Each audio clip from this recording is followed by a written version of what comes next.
Chapter 93. From now on, you are my half-brother from another father and mother.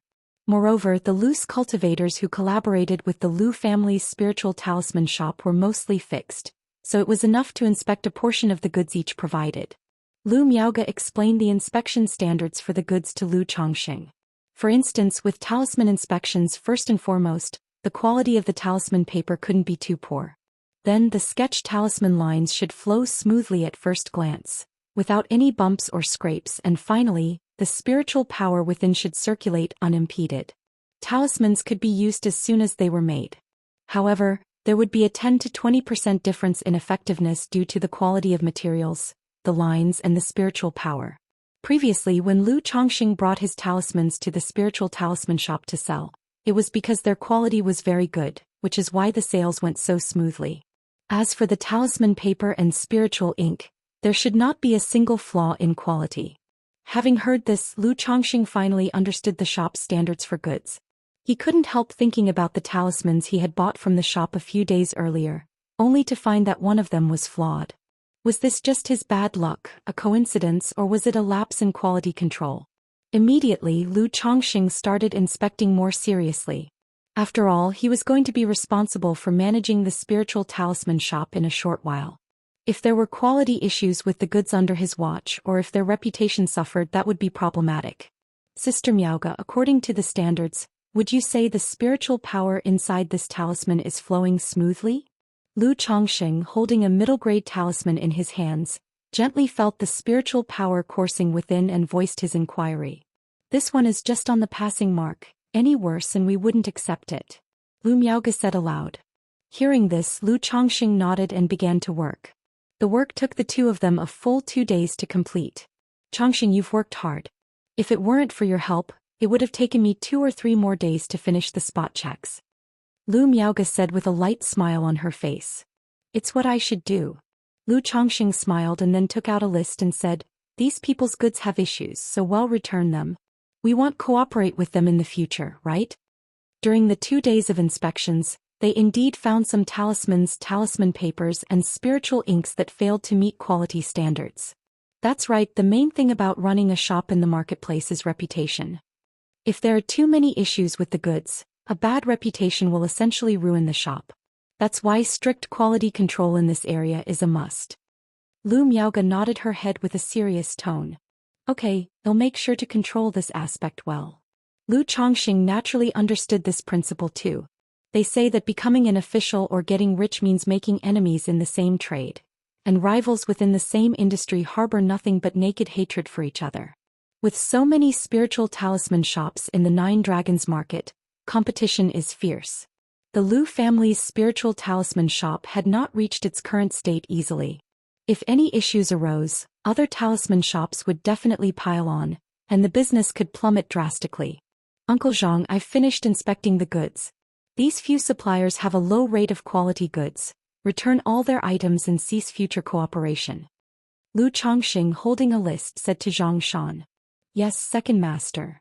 Shopkeeper Zhang Shan nodded and took the list to look. Upon seeing a name on it, he said, Second master, this loose cultivator named Zhou Xian has cooperated with our shop for several years, and there has never been an issue during that time. Could there be some problem this time? Shall I ask him about it when I have a chance? Zhang Shan suggested. Has he been cooperating for several years without ever having an issue? Lu Chongxing raised his eyebrows upon hearing this.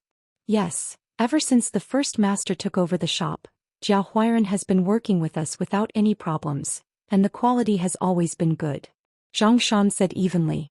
In that case, send his goods back to him and have him check everything himself. I'll take another look later. If there's no problem, then let's overlook it this time. Lu Chongxing eyed Zhang Shan, his gaze narrowing slightly as he spoke after a moment's thought. All right, second master. Zhang Shan immediately responded with a nod. After that, Lu Chongxing also discussed the matter with Lu Miaoge. Lu Miaoge felt the issue was not too serious and that giving them a chance was fine. It was up to Lu Chongxing to handle it. She then mentioned that she would be returning to Qingzhou Mountain in 2 days. After returning to the Lu family's courtyard, Lu Chongxing also told Xiao Yiyao he would have to go back in a few days. Xiao Yuyao was aware that this son of hers had a pile of wives, concubines and children at the Lu family and obediently responded. Meanwhile, in a small courtyard in the western district, Brother Zhang, why were all the materials from this batch sent back for rework? A burly man asked Zhou Xian. Sent back for rework and you're still asking me? This month the shop got a new owner, so for the next few months, the shop will be monitored much more closely. Keep an eye on the quality yourself and don't give me any of those shoddy goods passed off as first-rate again. If I hadn't spoken up this time, they would have directly terminated the partnership. Zhang Shan replied irritably. Terminate it then. When the time comes, we'll just change the name and continue the partnership as usual, won't we? The burly man said with an indifferent expression. Changing the name would only bring more trouble if the inspections find issues again. Moreover, I haven't quite figured out this new owner's temperament yet. Let old Zhou and old Yang keep an eye out as well. Zhang Shan continued, his face stern and beyond questioning. All right, Brother Zhang, I got it. Seeing the situation, the burly man nodded earnestly. 2 days later, early in the morning, Lu Chongxing and Lu Miaoge rode the Iron Feather Eagle from Nine Dragons Market back to Qingzhou Mountain. Similar to their journey there, it took 2 days for the pair to safely return to the Lu family. Husband, the husband has returned. Daddy. As soon as Lu Chongxing entered, several wives, concubines and playing children caught sight of his return and ran over to him with boundless joy, surrounding him in hugs. This is what home feels like. Seeing this, Lu Chongxing couldn't help but smile, patting his wives and embracing his children. Afterward, the other wives and concubines also came to meet Lu Chongxing. In the process, Lu Chongxing noticed a woman he hadn't seen before.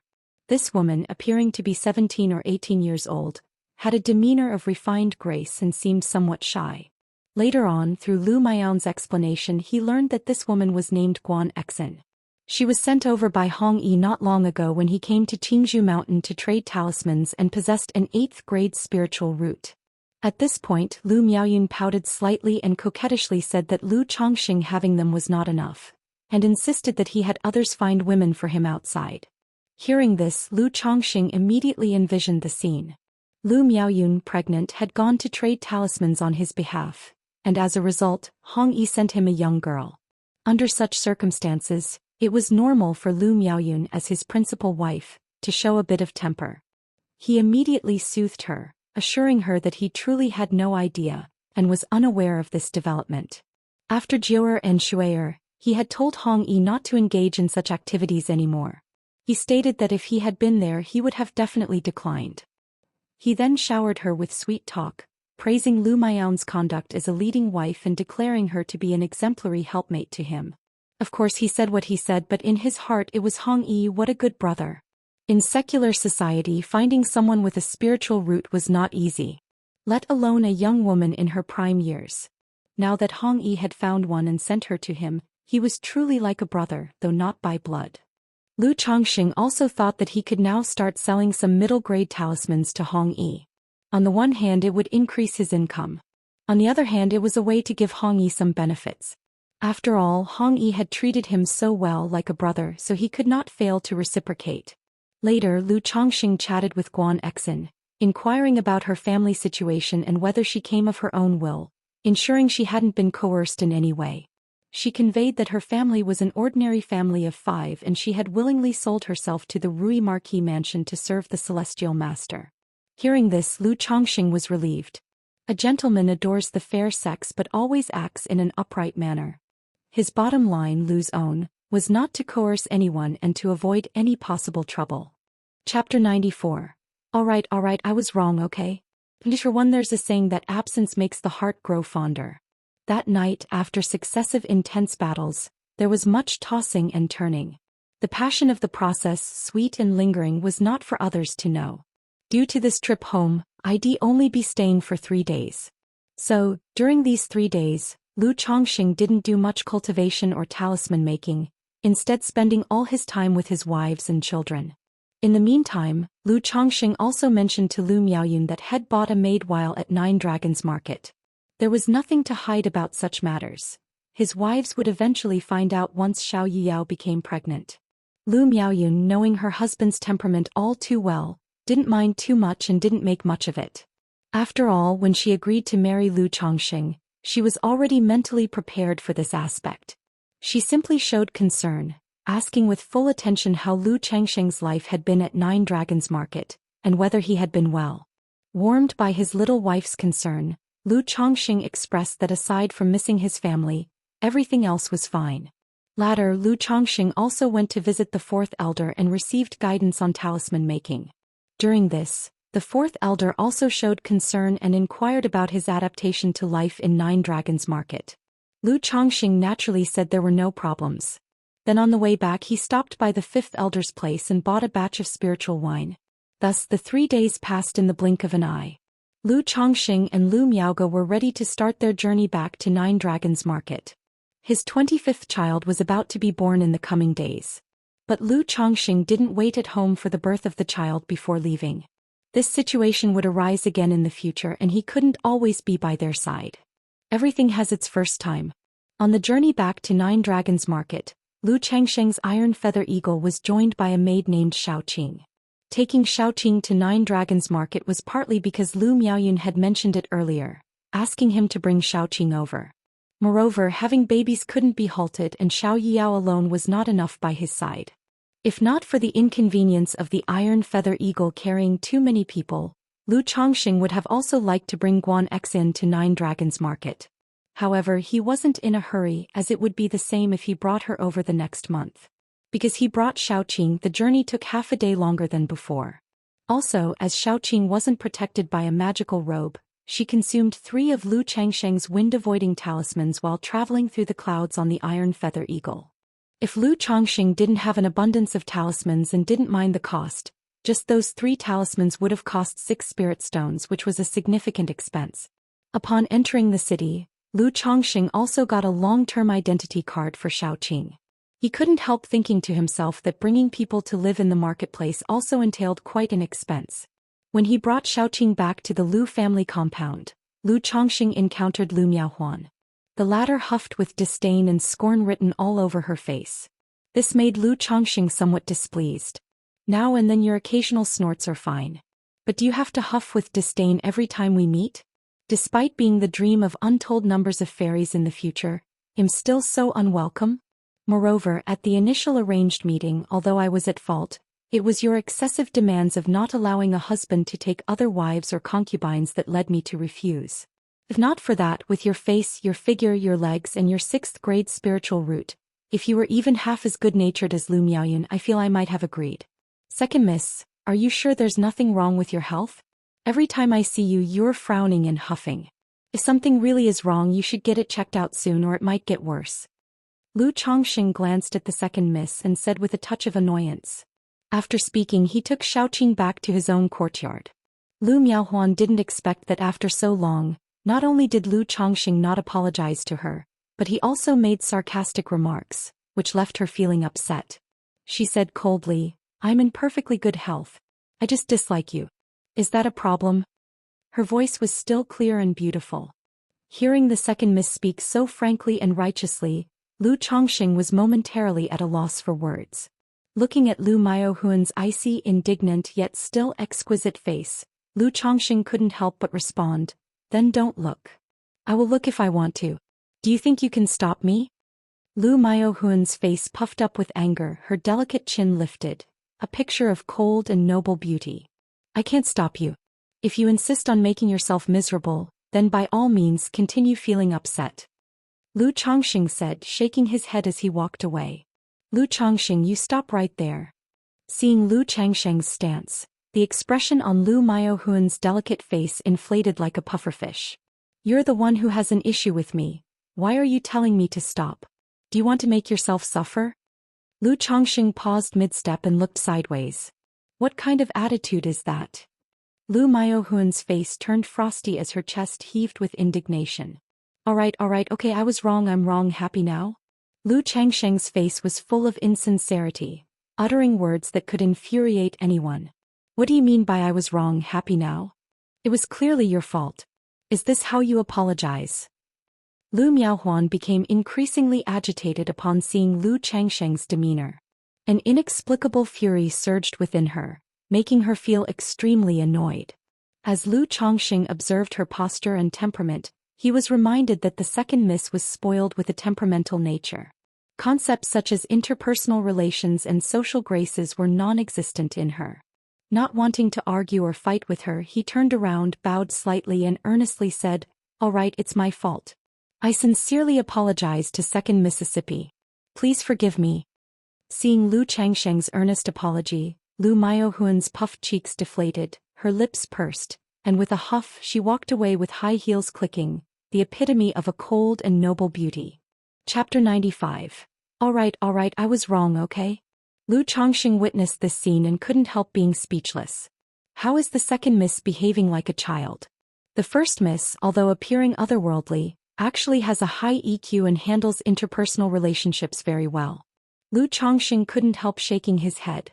He also felt there was no need to take the second miss so seriously, and when it was time to apologize he might as well just do it. It would be like humoring a little girl, best to just humor her and be done with it. "Son-in-law, it seems the second miss has taken a fancy to you," said the maid Xiaoqing, giggling as she watched the two of them bicker. "Nonsense." Lu Chongqing flicked Xiaoqing's pale forehead with his finger. "It's true," the little maid said, pouting her lips while covering her forehead that had been flicked, knowing her master's temper. Lu Chongqing chuckled, feeling that the second miss behavior was indeed like that of a child trying to catch someone's attention in a certain way. He didn't pay it much mind.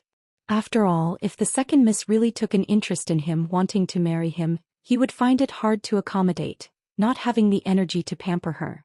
Having settled Xiaoqing in the courtyard, Lu Chongqing suddenly thought of a problem. If the number of his wives, concubines and maids increased, he might need to consider renting a house in the marketplace. After all, this small courtyard only had about 100 square meters, which was indeed quite small. And if there were many wives and maids, it would be inconvenient to live together in such a large courtyard. But for now, with just 3 people, Lu Chongqing wasn't in a hurry.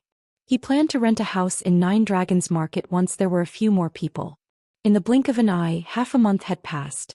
Lu Chongqing spent his days cultivating, making talismans and going to work.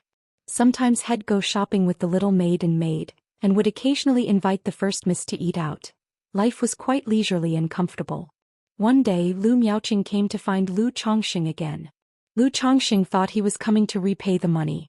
But unexpectedly the man was here to ask for a loan again. There's a saying, borrowing and returning makes for further borrowing not hard, but don't lend to the desperately poor. For someone like Lu Miaoqing, who hadn't repaid the first loan and was likely borrowing money to indulge in pleasures again, Lu Chongqing naturally would not lend any more. He stated straightforwardly that he had no money. Not only did he claim to be out of money, but he also directly pleaded poverty, asking Lu Miaoqing when he would return the spirit stones. Under Lu Changsheng's acting, Lu Miaoqing could only leave disappointed. After all, to ordinary people, Lu Changsheng's income would indeed not amount to much if he had to support so many wives and children. "He came to borrow money from you? Better to keep your distance from that sort of person. But you two do seem to have something in common. No wonder he came to you for a loan." Lu Miaohuan, just returning from work, passed by and saw Lu Miaoqing leaving. Guessing what had happened, she sneered. "How are we of the same ilk? I, at the very least, have 5 wives, 6 concubines, 2 favored consorts and 3 maids. Do I need to go to such places?" Lu Chongqing, seeing Lu Miaohuan's expression, snorted in disdain and walked away. Lu Miaohuan, hearing Lu Changsheng's words and watching his retreating figure, didn't know why, but felt her anger rising incessantly, very annoyed. That night after, Xiao Yuyao and Xiaoqing leaned languidly in Lu Changsheng's embrace. "My lord, I think I might be pregnant," Xiao Yuyao said in a soft voice. "Pregnant?" Lu Changsheng's spirits lifted upon hearing this. There's a saying that a lone yin does not produce life, nor does a lone yang endure, and these days he had been harmonizing yin and yang with Xiao Yuyao nightly. Now after such a long time her being pregnant was natural. Instantly he pressed his head to Xiao Yuyao's belly. He could faintly feel a weak life force gestating. Good, good, good. Lu Chongqing repeatedly cheered, his face full of delight, and asked, "When did you realize it?" Xiao Yuyao was also a cultivator with a qi refinement level of the 2nd level, so it was natural for her to be aware of her own pregnancy. "It was just a couple of days ago, but at that time I wasn't sure yet. I only confirmed it today," Xiao Yiyao said gently. She knew that her lord particularly adored children. Good, from now on take good care of yourself and pay attention to your health. If you need anything for eating or drinking just let me know, Lu Chongqing said. Now that she was carrying a child, becoming the mother of his child, her status in his heart would naturally rise. Xiaoqing, seeing this, her watery eyes filled with coquettishness, looked at Lu Chongqing and said in a tender voice, "My lord, I want to bear your child too." Good, bear one. Lu Chongqing drew Xiaoqing close and agreed. In 2 months' time, Lu Miao's child was due. For Xiaoqing to be pregnant now would be about the right time. He then rolled over and set about striving for the great Tao of immortality. The next day, Lu Chongqing and Lu Miaoge went to work. Thinking of Xiao Yuyo's pregnancy, he now only had Xiaoqing left by his side. Previously he had been concerned about Lu Miao's pregnancy, which is why he hadn't allowed Xiaoqing to get pregnant. Now without such concerns he reckoned that under daily yin and yang harmonization, it shouldn't take long for Xiaoqing to conceive as well. Should we perhaps buy some more maids from White Jade Tower? Now that Yuyao is pregnant she needs someone to take care of her. If Xiaoqing gets pregnant she'll need someone too, Lu Chongqing mused inwardly. He hadn't really thought that the maids he bought must possess a spiritual root. Indeed, his intent was to practice eugenics, but it was also to do so as much as practicable under the circumstances. Currently he clearly did not have the conditions for that. However, the first order of business is to earn some spirit stones. Lu Chongqing shook his head slightly. The spirit stones he had previously earned, spent on magic artifacts, talisman brushes, talisman paper and spirit ink, together with the expenses incurred in recent times, had almost depleted his reserves. Chapter 96. Alright, I was wrong, okay?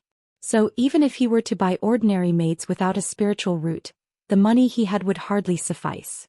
Because if one were to buy maids, naturally one could not just buy 1 or 2. If buying, one should buy many at once. And with the increase of maids, the matter of renting a house also had to be put on the agenda. Alas, wealth and companions are needed in the practice of the law. Indeed, no matter where you are, you need to have money. If it wasn't for my talisman-making skills these years, having stored so many talismans on me, the very thought of cultivation would be extremely difficult. Lu Chongqing shook his head and sighed, deeply sensing the difficulty of cultivation. If it was already like this for himself, how much harder it must be for other ordinary cultivators, he thought. After giving Lu Miaoge a quick heads-up, Lu Chongqing left the house and, after disguising himself, went around to several spiritual talisman shops and sold almost 200 talismans. This time selling talismans he was even more cautious and did not go to the shops where he had sold talismans before, to avoid being noticed by someone with ulterior motives. Sigh, this is ultimately not a long-term solution. A few more times I would have visited every spiritual talisman shop in the 9 Dragons Market, and I might end up drawing the attention of someone with ulterior motives. In the inn, Lu Chongqing checked himself with a purification talisman, making sure he wasn't being watched, and let out a sigh of relief. The Lu family's spiritual talisman shop purchases talismans outside every month. In a few more months, the young lady won't be at the spiritual talisman shop every day, and by then I will be fully in charge of the shop. At that time, depending on the situation, I can sell the talismans I have through the channel of the Lu family's spiritual talisman shop, without having to run around like this, worried about being watched. Lu Chengsheng's eyes flickered. He had thought before about whether he could sell his own spirit talismans through the Lu family's spiritual talisman shop. And this month's observations made him feel it was increasingly feasible. All he needed to do was to forge a supplier, as long as the goods provided were fine. Once the shop was under his full responsibility, such a thing would be easier than ever.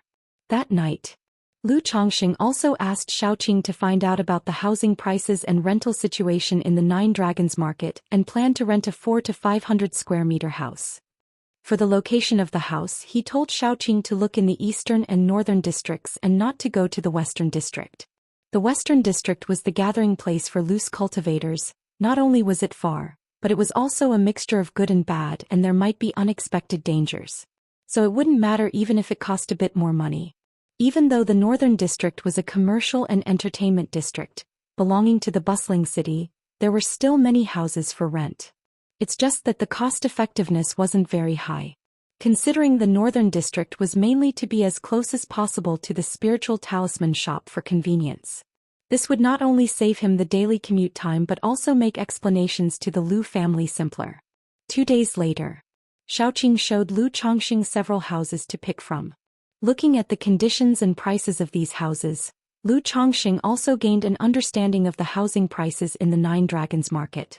In the eastern district, a house of 400 to 500 square meters, depending on different lease terms, location and environment, the price would be roughly between 60 and 100 spirit stones. The houses in the northern district, however, were much cheaper. The rent for a year was around 30 to 80 spirit stones.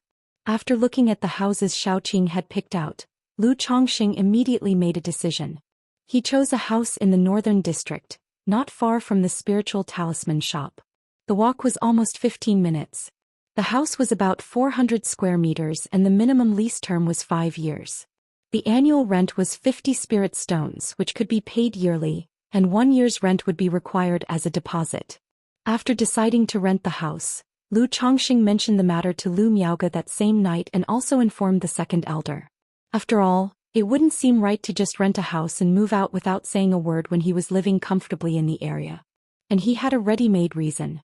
He was planning to have some of his wives and concubines come to stay in the marketplace for a while, which would be somewhat cramped at his current place and not very convenient.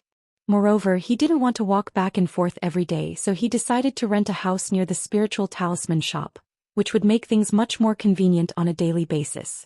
When the second elder heard this, he initially suggested giving Lu Chongxing a larger courtyard. But upon Lu Changsheng's insistence, he didn't say much else.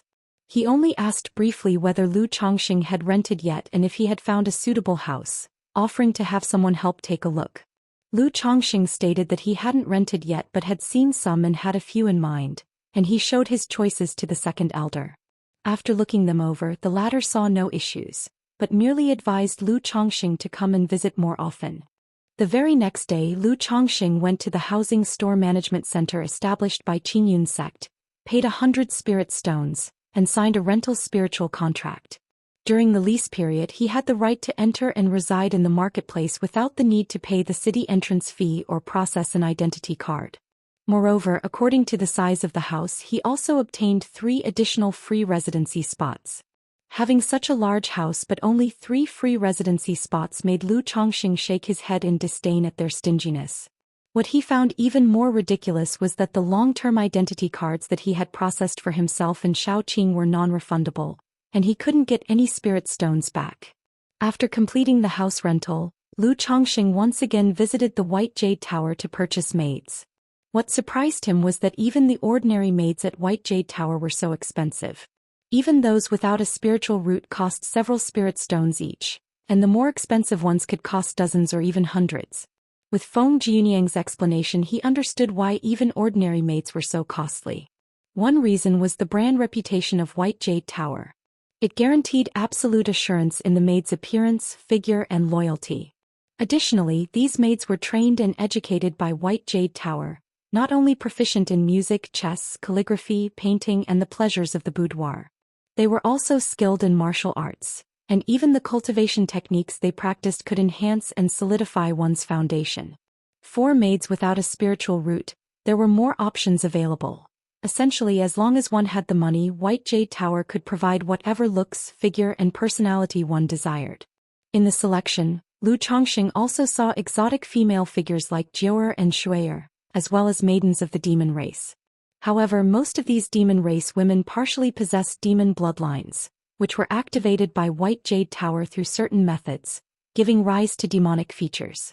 Such maids were only suitable as cherished concubines and generally lacked the ability to bear children, which Lu Chongxing found regrettable. In the end, Lu Chongxing spent 116 spirit stones to purchase 9 maids with unique features. 2 of them were already in the White Jade Tower, while the rest would be sent over later. Immediately, Lu Chongxing settled the 2 maids in his newly rented house, and that very day he packed light, moving in with Xiao Yiyao and Xiaoqing. Chapter 97. Lu Chongxing, a full-time artisan. Under 1 after moving, Lu Chongxing cast a spell to do a simple sweep of the house and the yard. This house only has a basic soundproofing formation, It seems I'll need to buy a few small formations later. Lu Chongqing observed the situation in the yard and thought to himself. Even though Nine Dragons Market had good public order, it still couldn't compare to living in Qingzhou Valley's Lu family compound in the Eastern District.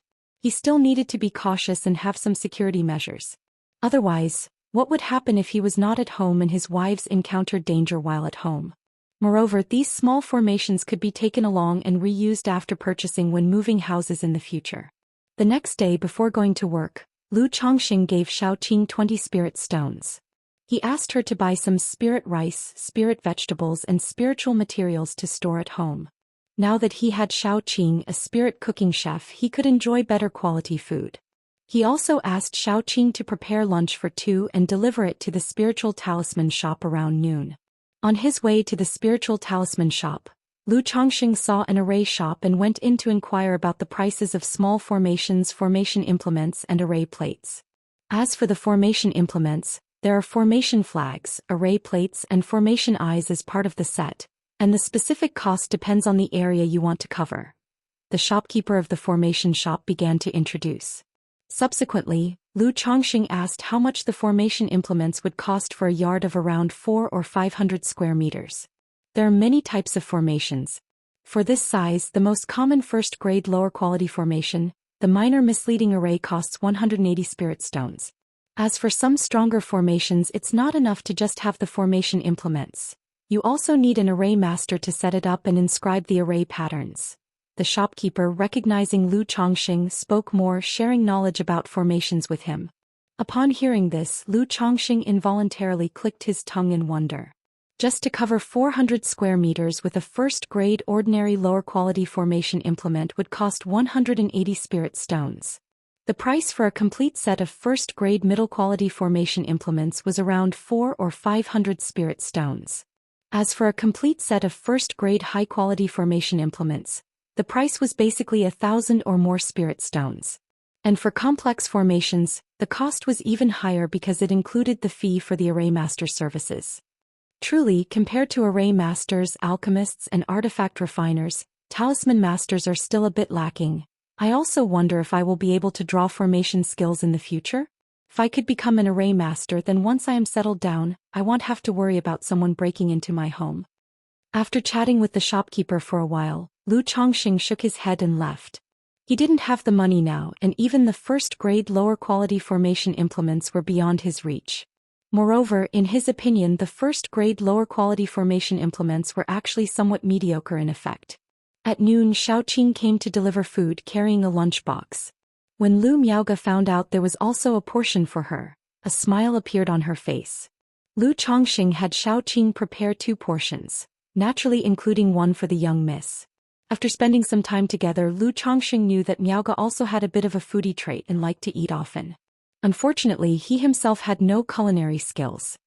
He couldn't rely on cooking some dishes to conquer her stomach and then her heart with a roasted chicken. Unless one day he won culinary skills in a draw. After finishing the meal, Lu Miaoge also offered to give spirit stones to Lu Chongqing as food expenses. Lu Chongqing naturally refused to accept this. But unable to persuade Lu Miaoge otherwise, he eventually agreed to accept 12 spirit stones as a token per month. Night fell. When Lu Chongqing got off work and returned home that day, Xiaoqing told him that in the afternoon a neighboring household had come to visit. They had also brought 3 talismans, saying that they were now neighbors and hoped to look out for each other more in the future. Hearing this, Lu Chongqing was a bit surprised. He hadn't expected the neighbor to be so enthusiastic. He took the talismans from Xiaoqing's hand to have a look, and all 3 were of lower-grade quality. The neighbor gave talismans as a gift. Could it be that this neighbor is a talisman master? Lu Chongqing thought to himself. Thinking that close neighbors are better than distant relatives and that one relies on friends when away from home, he would also be living here for quite some time. Since the neighbor took the initiative to visit, they seemed to be approachable and it would be good to get acquainted.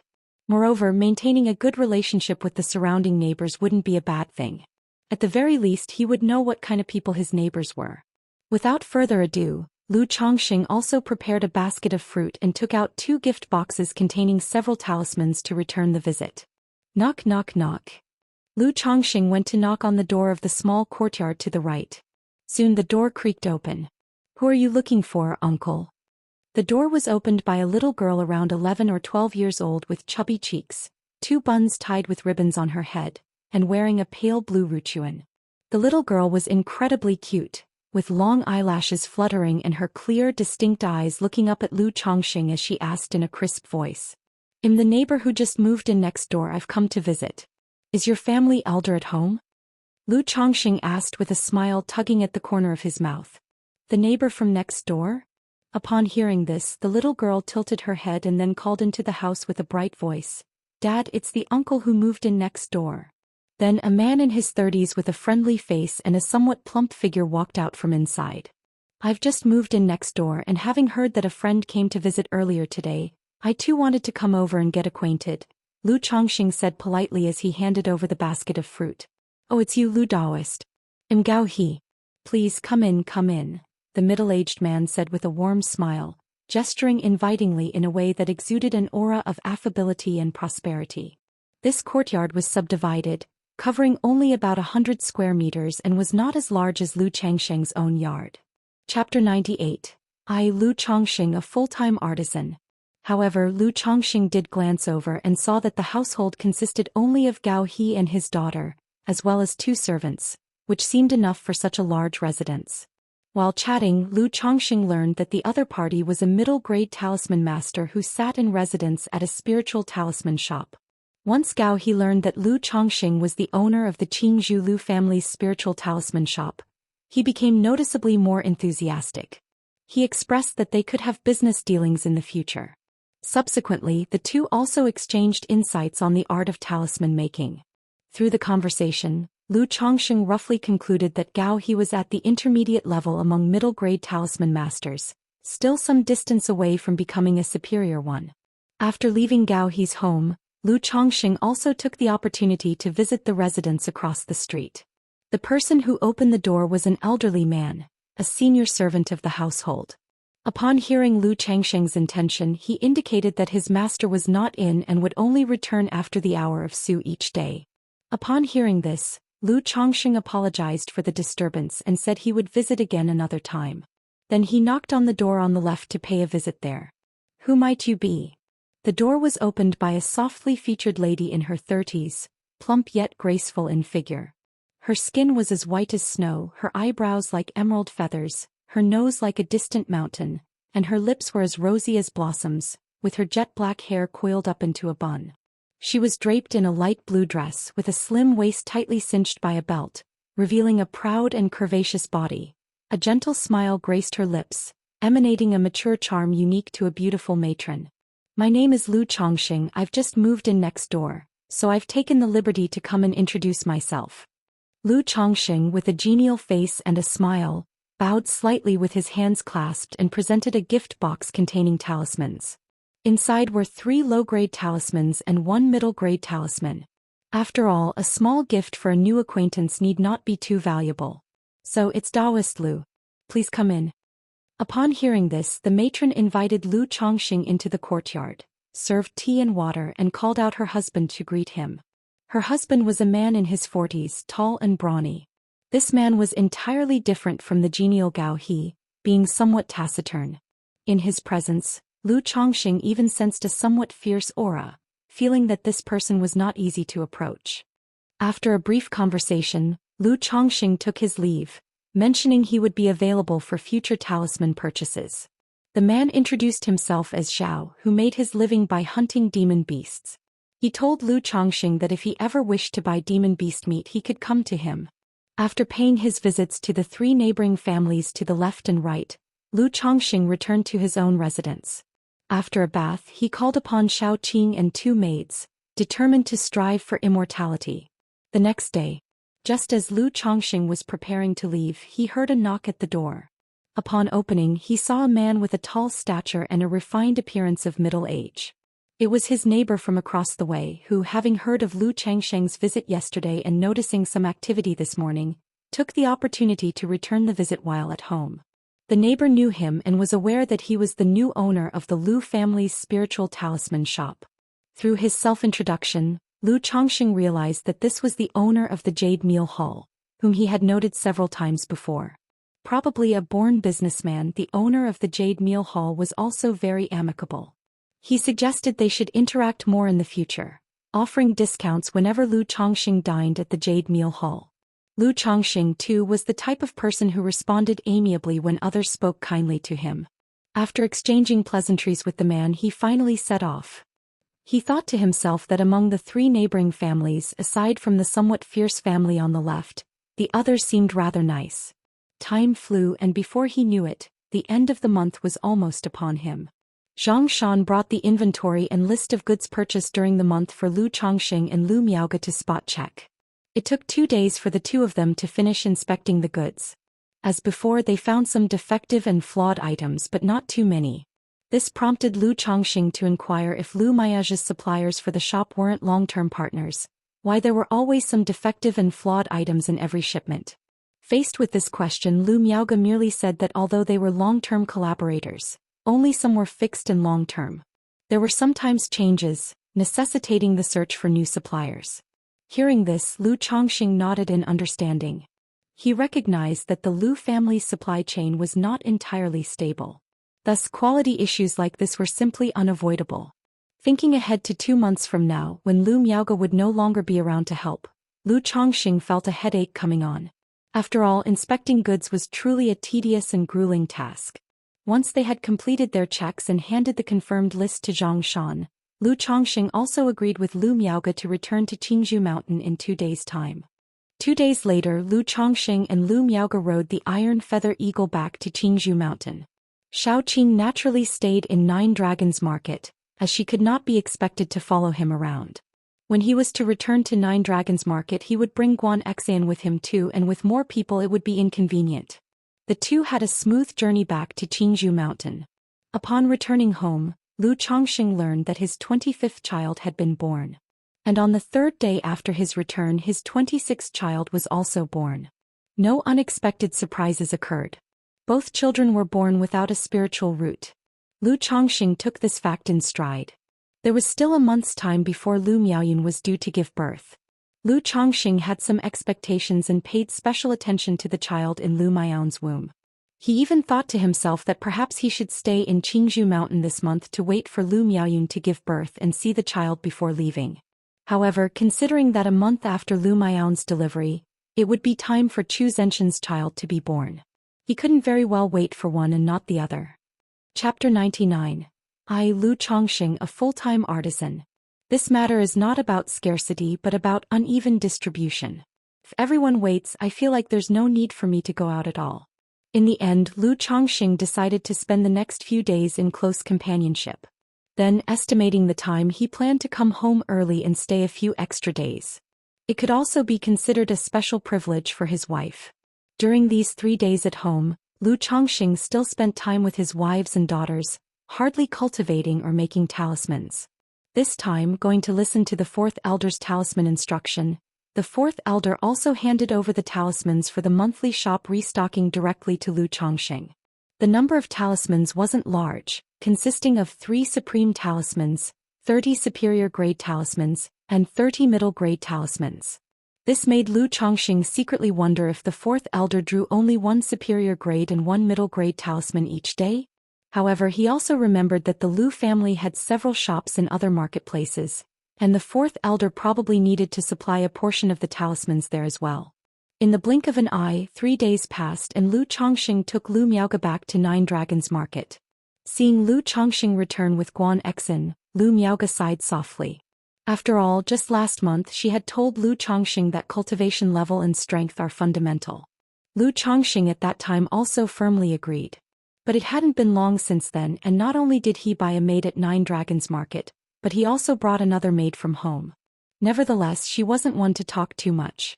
Once she had said something, it was enough, and she wouldn't bring it up a second time. After returning to Nine Dragons Market, Lu Chongqing used the housing deed to issue Xian a free residency card and settled her in comfortably.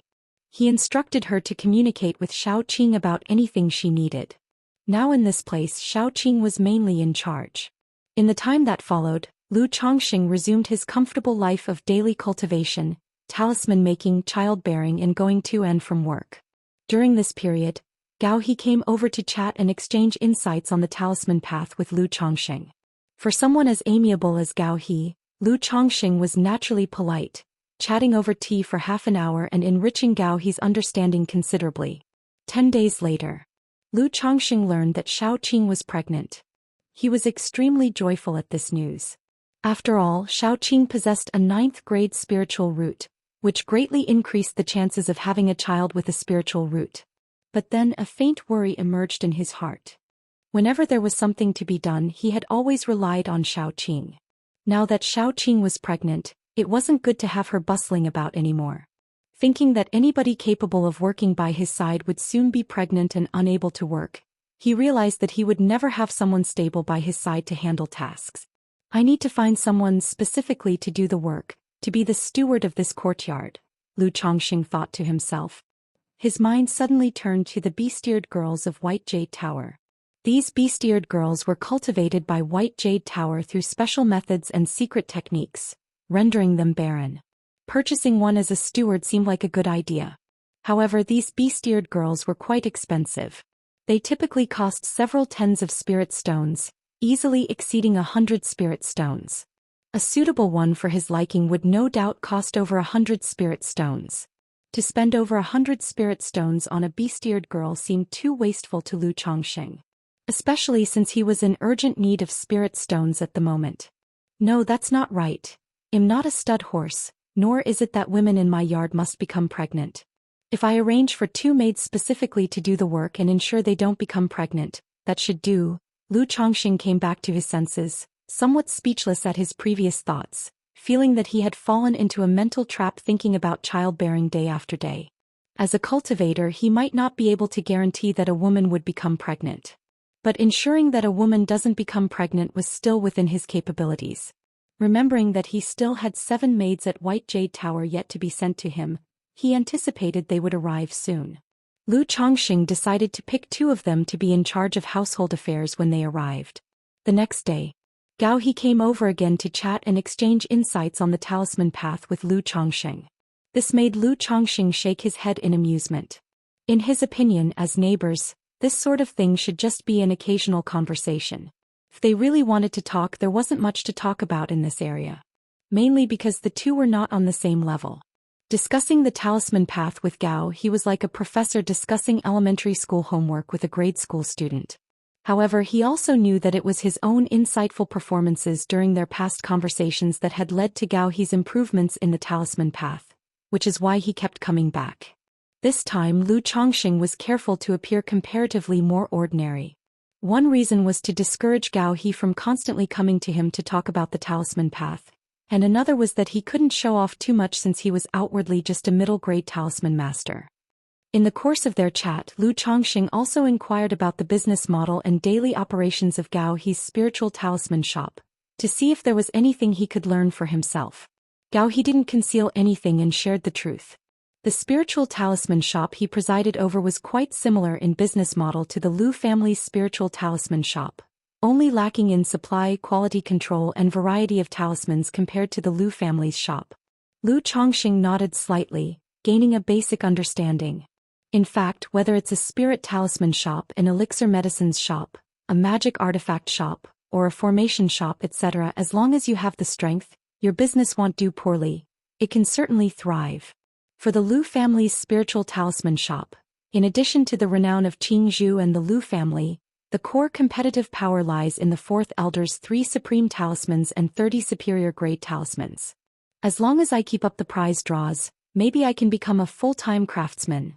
By then I can train my children in this direction or cultivate more craftsmen, ensuring not only a stable income for the family but also sparing my children from having to fight to the death outside to earn resources. Chapter 100. I, Lu Chongqing, a full-time artisan. After all, what I seek is stability, and having everything stable outweighs everything else. Lu Chongqing thought again about his future path. 3 days later, a servant from White Jade Tower came over, indicating that the maids Lu Chongqing had purchased had been delivered. Upon hearing this, Lu Chongqing and the servant went to White Jade Tower. He was greeted by the same charming and seductive Feng Junyang as always. Every time he saw Feng Junyang, Lu Chongqing couldn't help but sigh in admiration. What a stunning beauty. Master Lu, are you satisfied? Feng Jianyang led the 7 maids over and asked Lu Chongqing. Lu Chongqing didn't continue using the name Han Li. He revealed his real name. After all, he just impulsively borrowed a false name at the time. And he knew that the manager of White Jade Tower obviously knew his true identity. There was no point in hiding it anymore. Otherwise, it felt weird every time he was addressed as Master Han, and he would have to explain it to the maids he bought afterwards. No problem. Lu Chongqing looked at the 7 utterly charming and distinct maids before him and nodded. These 7 maids were not only beautiful and well-formed. Some of them were skilled in martial arts and had practiced charming lady elemental cultivation. Otherwise, for mere ordinary maids he wouldn't have spent 116 spirit stones to buy 9 maids. At White Jade Tower you truly get what you pay for. After handing over the remaining spirit stones, Lu Chongqing took the spiritual contracts of the 7 women, left White Jade Tower with them, and went back to his residence. Walking down the street with the 7 enticing maids following him made Lu Chongqing turn many heads.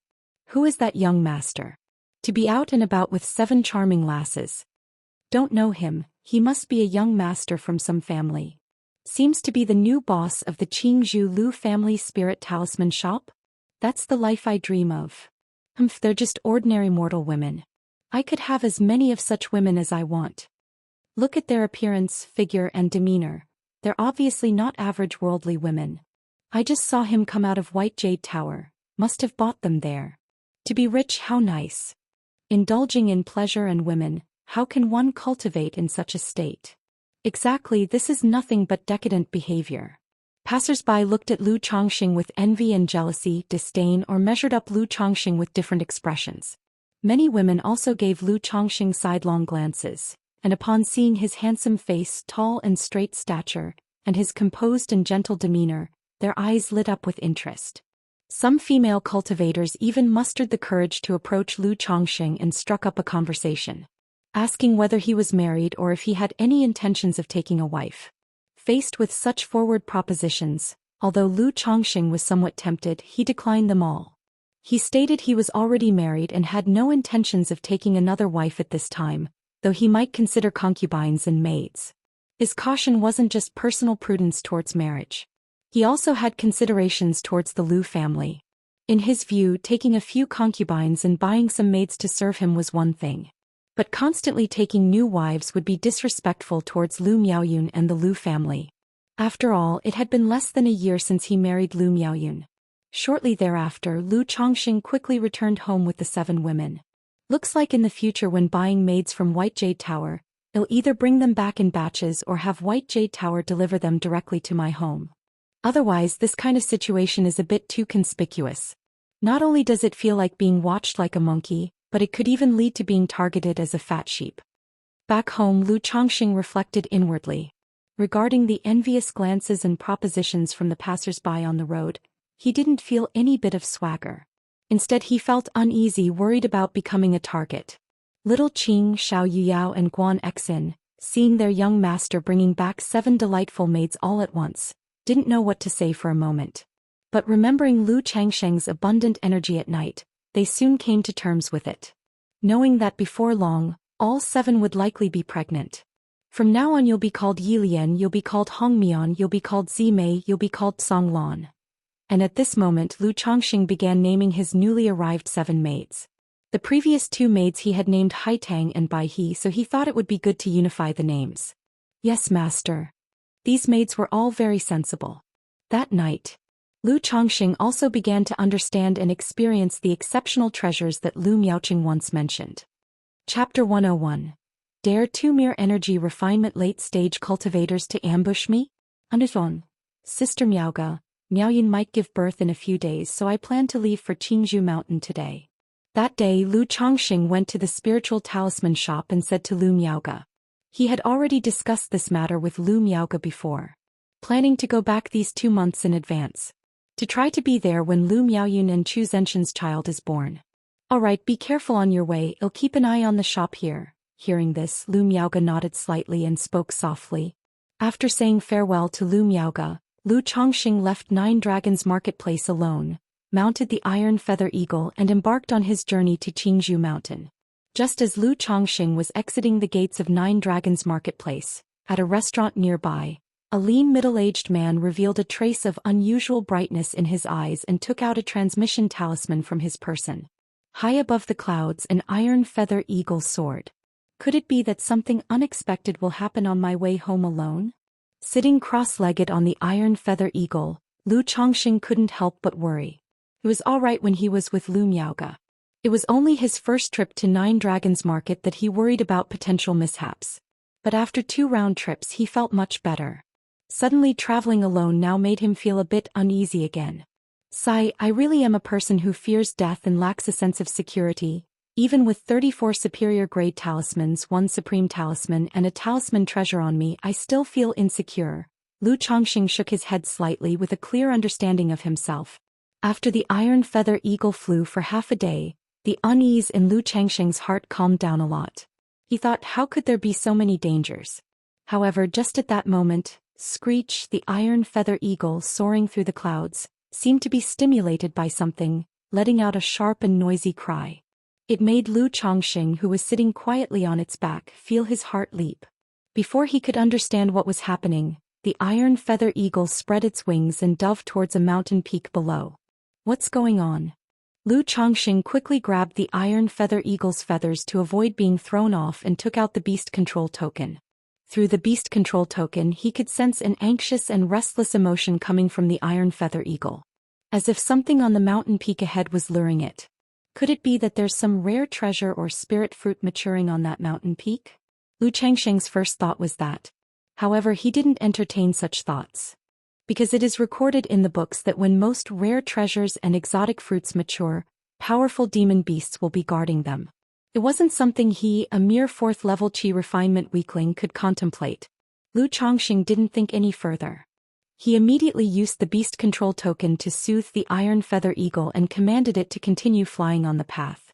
The Iron Feather Eagle, which was diving towards the mountain peak, hesitated slightly at his command. But the next moment, it let out an even noisier cry from its beak and furiously dove towards the mountain peak ahead. This is definitely not the maturation of some rare treasure.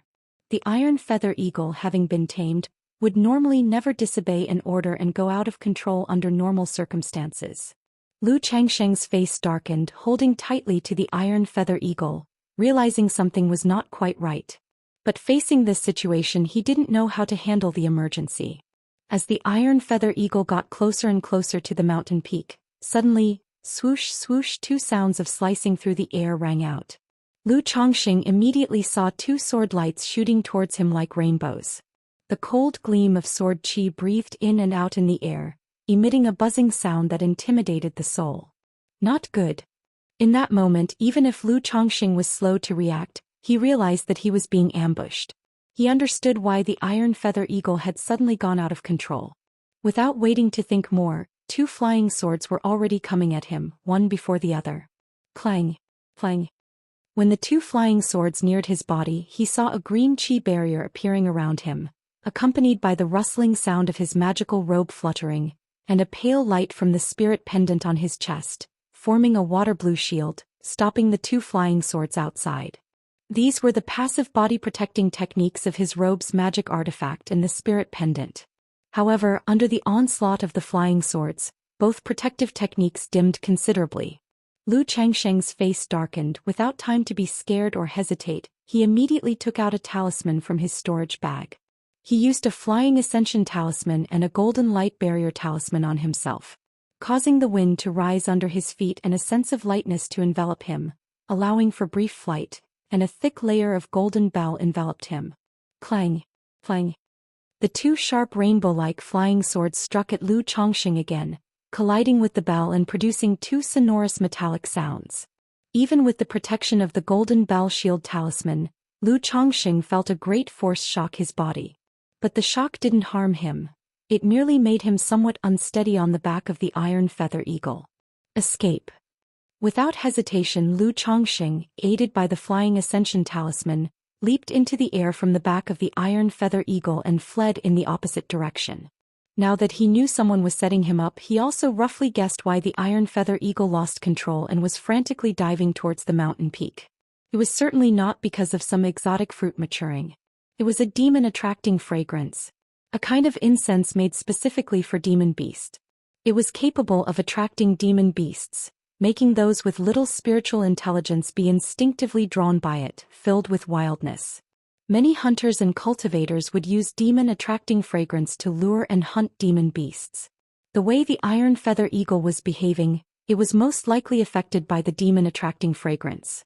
Chapter 102. 2 Mere Energy Refinement. Late-stage cultivators dare to ambush me? So he had no choice but to abandon it. Trying to run, where do you think you're going? I've been squatting on you for so long, did you really think you could escape? Seeing Lu Chongqing trying to flee with the help of a flying ascension talisman, 2 figures, one fat and one skinny, immediately shot up into the sky from the mountain peak where the Iron Feather Eagle was diving. They were stepping on a round flying artifact, rapidly pursuing Lu Chongqing. Controlling a flying artifact. Both these men are at the energy refinement late stage. When Lu Chongqing saw the 2 figures that appeared, his heart sank once again. He knew that with the speed granted by the flying ascension talisman, he would never be able to outrun these 2 men. He decided to land on the spot and try to escape using an escape talisman. This kid was able to pull out 3 superior grade talismans. He must have other life-saving talismans on him. We absolutely cannot let him get away. However, these 2 were not simple characters. Both their eyesight and techniques were exceedingly shrewd. While chasing Lu Chongqing with the flying artifact, they controlled 2 flying swords to continue attacking him, blocking his escape route.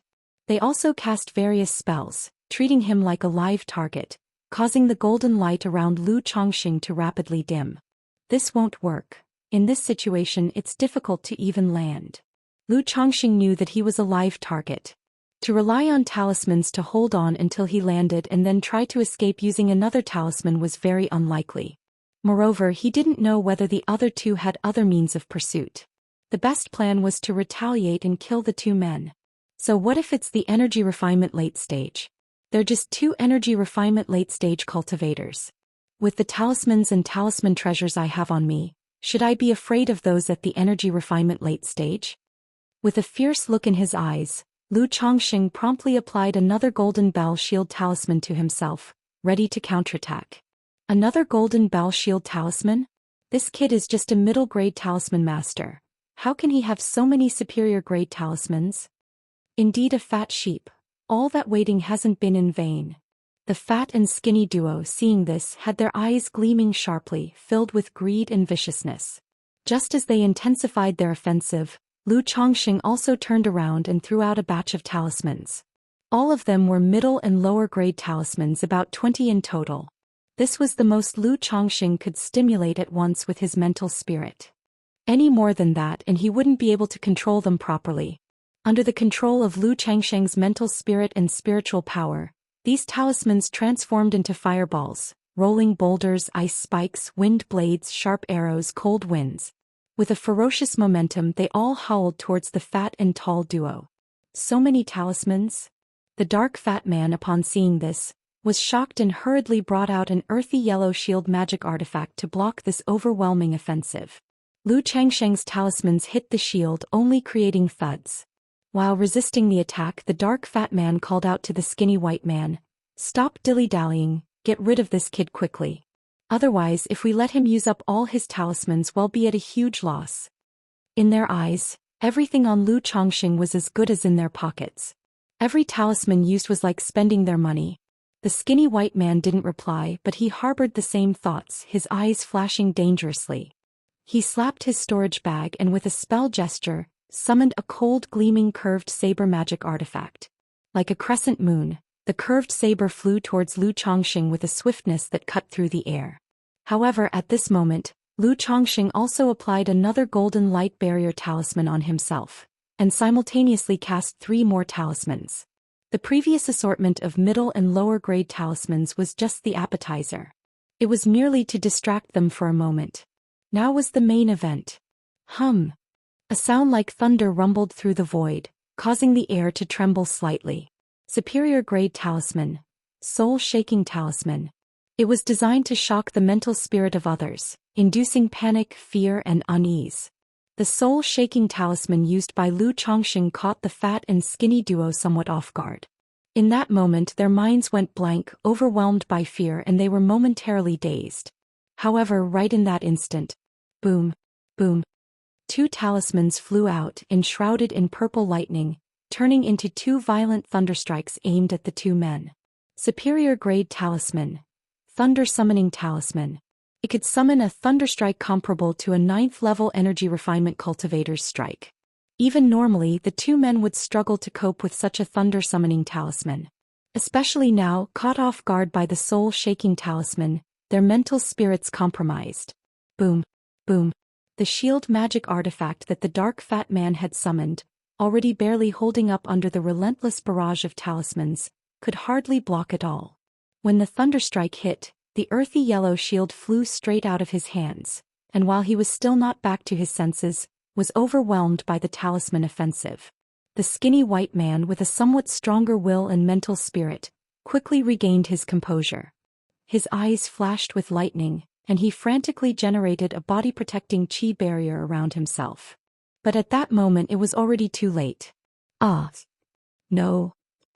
The body-protecting chi barrier shattered like flimsy paper under the ferocious attack of the thunder-summoning talisman. Soon after, the man let out a roar of unwillingness and disbelief. Suddenly, two charred bodies fell from the sky. Both bodies turned to char, crumbling into ash in midair. The curved saber magic artifact that was still attacking Lu Changsheng's golden light barrier lost spiritual power support and fell straight down from the sky. They're dead just like that? Holding the thunder talisman and golden light barrier talisman treasure, Lu Chongqing, still ready to continue, saw that the two men were turned to char under the attack of the thunder summoning talisman and fell from the sky. He was momentarily stunned. It was just getting started and the two men were already gone. But in an instant he understood clearly that the battles between cultivators often ended in the blink of an eye. Chapter 103. Two mere energy refinement. Late stage cultivators dare to ambush me? A single misstep, a mere carelessness, could easily result in death and the end of one's path in cultivation. Although both of them were formidable, they were only cultivators at the energy refinement late stage. Let alone facing a first-grade high-quality thunder summoning talisman. Without enough preparation to defend oneself, a single middle-grade talisman could potentially cost one their life directly. At this time, Lu Chongqing finally let out a slight sigh of relief. He let the heart that had been stuck in his throat settle down. That was close. Without my magical robe and the cold jade pendant, I wouldn't have even had a chance to use a talisman when that flying sword suddenly came at me. Lu Chongqing swallowed with his dry throat filled with lingering fear in his heart. He felt that his awareness of danger was still severely lacking. At the first sign of the iron feather eagle losing control, he should have sensed the danger, become alert, and been ready to defend himself. Instead of waiting like just now, realizing the problem was dangerous only after the flying sword had come out and was about to strike. My experience in this area is seriously lacking. Lu Chongqing let out another breath, licked his lips and silently thought. He also knew that such awareness couldn't be improved overnight. It needed to be accumulated and cultivated. He planned to prepare more body-protecting magic artifacts for himself after returning to Nine Dragons Market, ensuring he was fully armed. Otherwise, if he encountered this situation again or met robber cultivators more formidable than those two, the protective techniques of the magical robe and cold jade pendant would be insufficient. Based on the conversation between those two just now, it seems like they were specifically waiting for me here. I've always been kind to others, never offended anyone, and have no enemies. Why would anyone be lying in wait for me? The only possibility is that I was targeted in Nine Dragons Market? Lu Chongqing thought about his expenditures in the Nine Dragons Market over the past couple of months. If someone paid attention, they could see that he was quite wealthy, a juicy target. There's a saying that one shouldn't flaunt their wealth. Once you show your wealth, you're likely to be targeted.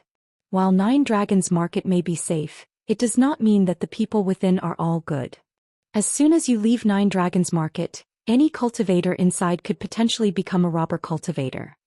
Moreover, as a 4th-level energy refinement cultivator, in the eyes of most cultivators, I am nothing but a piece of fat meat, a child holding gold. Lu Chongqing also understood this point and didn't dwell on it, deciding to be more cautious going forward. He looked around and saw no trace of other people. Immediately he used a flying ascension talisman to descend towards the ground to collect his spoils of war.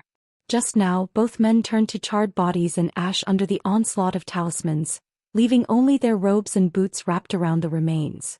These must be magic artifacts, right? Lu Chongqing looked at the clothes and boots, his eyes lighting up.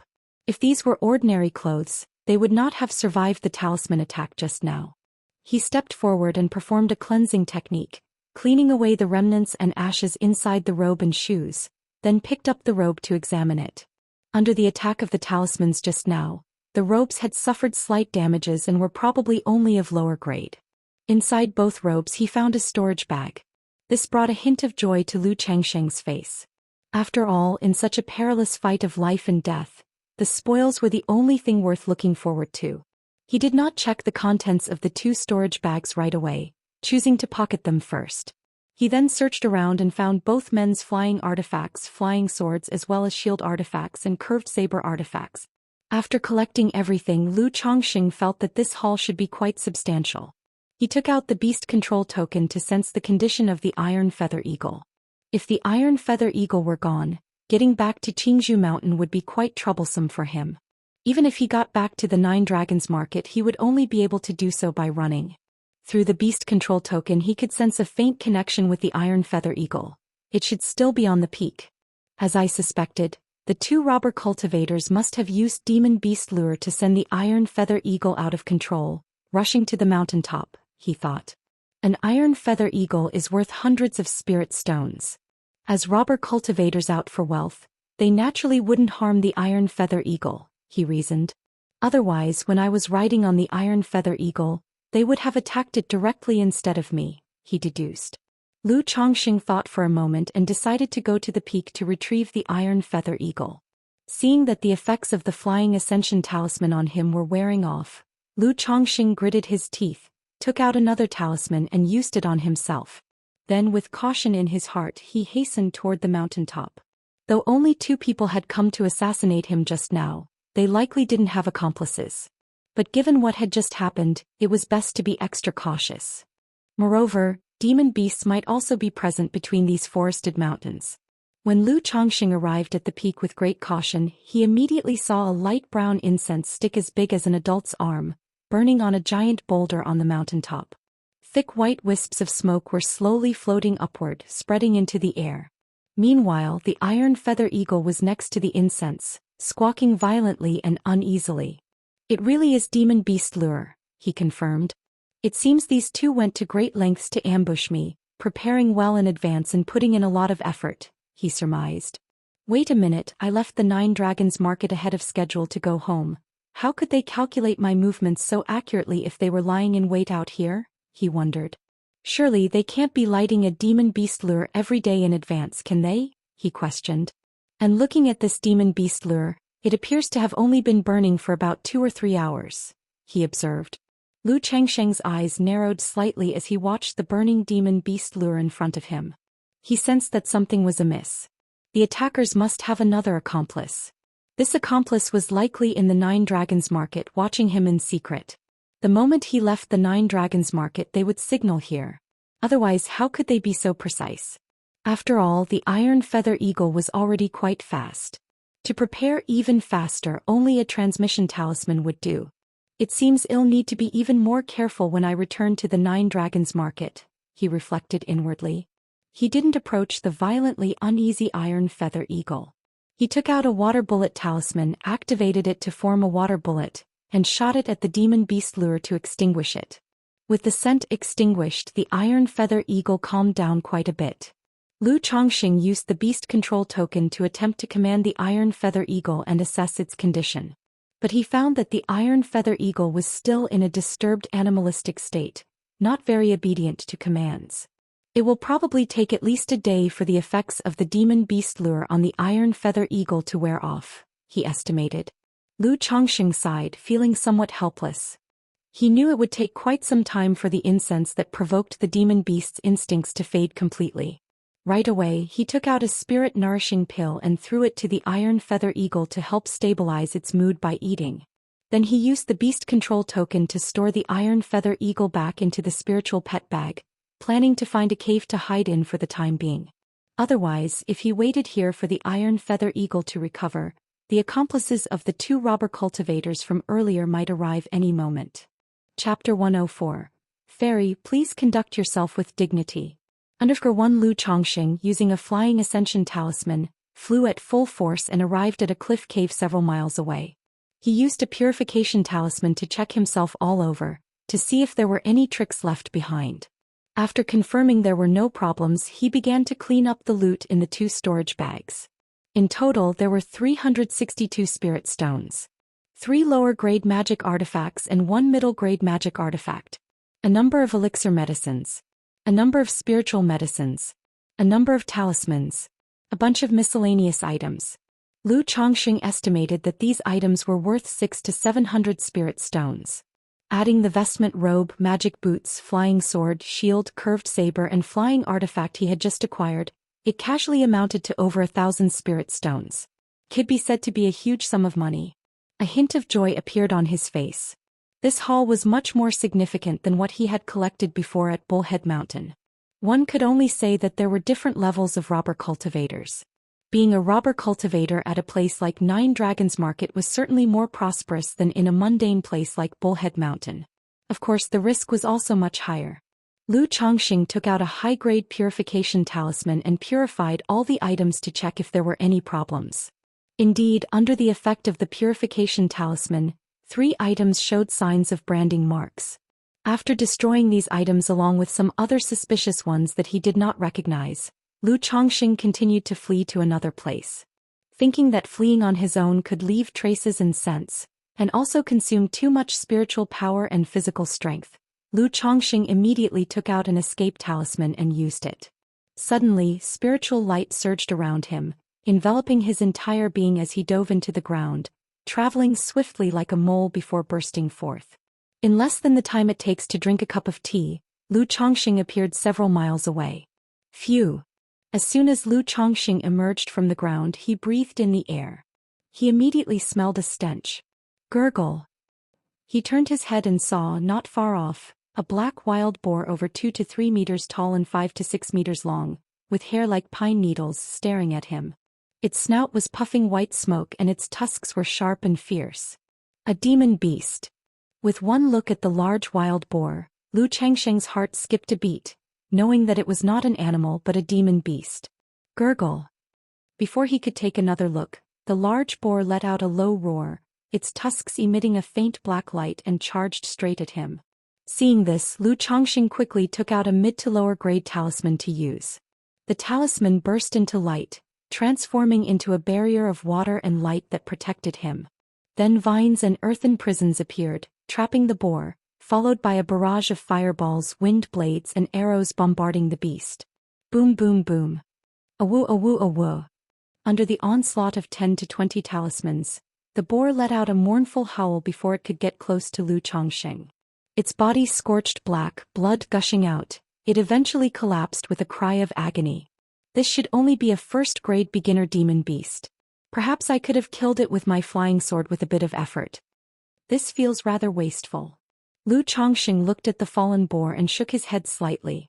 Just one of his talismans cost tens to almost 100 spirit stones. And a beast like this, if sold, probably would fetch around 100 spirit stones only. Moreover, with its body so severely damaged by his talisman assault, the price would definitely be a lot lower. Forget it, such a small thing isn't worth skimping on. After all, I only have one life. I'd rather waste a bit than make a single mistake. Lu Chongxing consoled himself with a word, not feeling too heartbroken. He took out his flying sword, roughly butchered the large wild boar and stuffed it into his storage bag. Storing demon beast meat in the storage bag also had a shelf life. Probably after 7 or 8 days the quality of the meat would be affected. However, upon returning to Qingzhou Mountain, besides consuming it himself, he could also feed it to the 9 Netherhound. Over the past 2 years he had mostly fed the 9 Netherhound ordinary raw meat, only occasionally giving it demon beast flesh to eat. It couldn't be helped, as feeding it demon beast meat every day was too expensive to maintain. If he weren't worried about accidents, he would have liked to find a mountain range to let the 9 Netherhound roam free. Waiting for the 9 Netherhound to grow through constant battles and struggles to become a demon king of its own territory, then come back to carry him soaring. After cleaning up the surroundings, Lu Chongqing began looking for a place to settle down for the night. He planned to rest for a day and then leave when the Iron Feather Eagle had recovered. During this process, to avoid encountering other demon beasts, Lu Chongqing was very careful and cautious. He eventually came across a tiger demon beast in a cave. Without hesitation, Lu Chongqing used a talisman to instantly kill the first-grade beginner tiger demon and entered the cave. He planned to spend the night here. It's just for one night, nothing else should happen, right? Lu Chongqing lay on the tiger skin rug, feeling somewhat weary. While the use of talismans did not drain him, using so many had taken quite a toll on his mental spirit. After taking a couple of sips of white jade 100 flowers wine, Lu Chongqing took out a spirit stone and began to meditate and cultivate. The night gradually fell.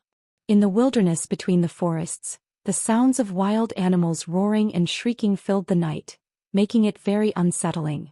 At this time, dozens of miles away, atop a mountain peak, screech. A giant eagle with pitch-black feathers and wings spanning several zhang landed. On the back of the black eagle stood a stout middle-aged man. The man, dressed in a black robe, seemed to blend in with the night. He hopped down from the back of the eagle, his eyes gleaming faintly in the night, and began to inspect the surroundings.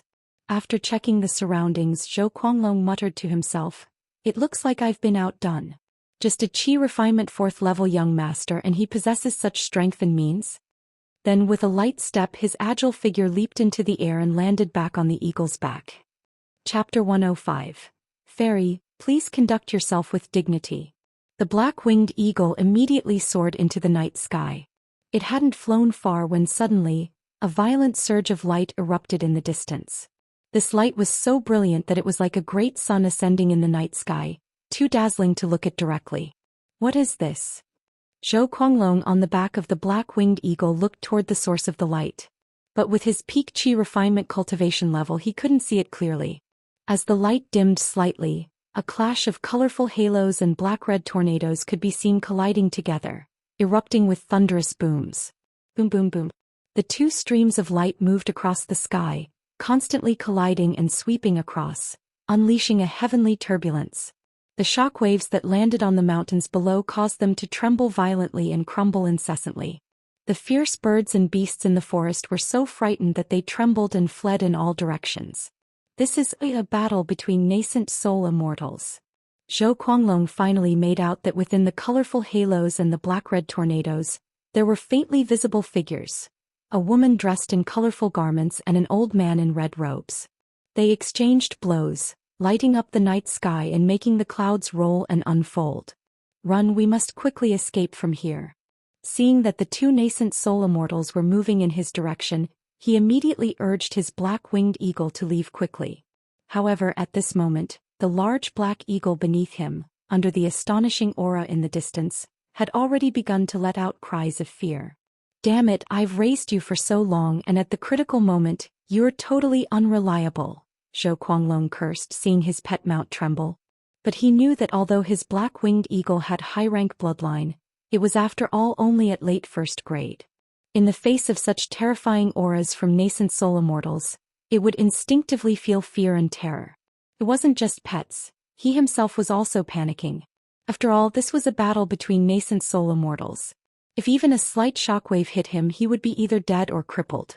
Right then he had the black-winged eagle land straight away, planning to find a place to hide. Otherwise, being in the air was just too conspicuous. He might be noticed by one of the battling nascent soul immortals who found him bothersome and killed him with a flick of their hand. In the night sky, the woman in colorful garments wielded a long sword, and with every swing rocks and debris were sent flying, creating countless waves. Yunwanshang, you can't escape. You've been touched by my red phoenix karma fire, so you'd better surrender willingly. However, the old man in red robes was shrouded in black-red mist that gradually turned pink, making the sword light pass through him without effect, piercing right through him. Ha ha ha, around the old man the pink mist churned, stirring up strong winds and agitating the spiritual energy around him. Amidst the mist, the sound of men's and women's soft moans constantly assailed the mental spirit, stirring up inner desires. So this is a nascent soul immortal, truly terrifying. Zhou Xian had just landed when a shockwave hit close by. The terrifying force made his blood roil, and where the shockwave hit the ground, a crater several zhang wide appeared. He was not only at the peak of qi refinement but also practiced body refinement. Yet even just a touch of a shockwave made him sense danger. He dashed towards another area while keeping an eye on the shockwaves above to avoid getting hit. If he died like this, it would be unjust and frustrating. After running for a while, he saw the woman with the long sword in the night sky summon an ancient mirror above her head. This ancient mirror flowed with golden light, which shone like a great sun in the night sky, and shot a fierce light at the old man in red robes. Then with one slash of her sword, a bright golden divine thunder appeared in the sky. Ah, Yun Wanshang, you've actually mastered the divine sword thunder commandment. Confronted by the golden divine thunder, the old man in red robes let out a pitiful shrieking howl, with blood spurting from his mouth. Yun Wanshang, divine sword thunder commandment, could this colorful robed woman be none other than Kaiyun true immortal from Qinyun sect? Who is this old man in red robes daring to strike a Qinyun sect's Kaiyun true immortal within the territory of Jiang country? Zhou Xian, hiding in the woods, felt terrified upon hearing the scream in the air. But in the next moment he saw the old man in red robes bring out a small cauldron, from which red flames billowed, setting the heavens ablaze and causing a rain of fire to fall from the sky. Zhou Xian was petrified, and without hesitation he pulled out a hammer-shaped magical artifact to smash out a cave in the nearby mountain wall, where he quickly hid himself. He also took out an umbrella-shaped magical artifact to block the entrance to the cave to avoid being hit by the rain of fire. Truly, when immortals fight, mortals suffer. I, Zhou Xian, am at least a figure of some status and have seen all sorts of scenes. But in front of nascent soul immortals, I am nothing but an ant. Zhou Xian gasped for breath in the cave. Soon there was a shaking of the ground and tremors of the mountain, and after a while things seemed to calm down outside. Just as he was considering whether to go out, he heard voices talking outside. Yun Wanshang, you're being burnt by the red phoenix karma fire. If you don't unite with me, your death is certain. If you agree to unite with me, using your Tongyu phoenix marrow body to heal me and aid my cultivation, I, Huyen Shao, am willing to make the heart demon great oath and henceforth be loyal to you. An old and weak voice rang out. Red Phoenix old demon Huyen Shao? Zhou Xian immediately recognized the identity of the old man in red robes upon hearing the conversation outside. He was also a nascent soul immortal of Jiang country. A loose cultivator by origin, but due to his domineering behavior and disregard for all prohibitions, he was also called Red Phoenix Old Demon.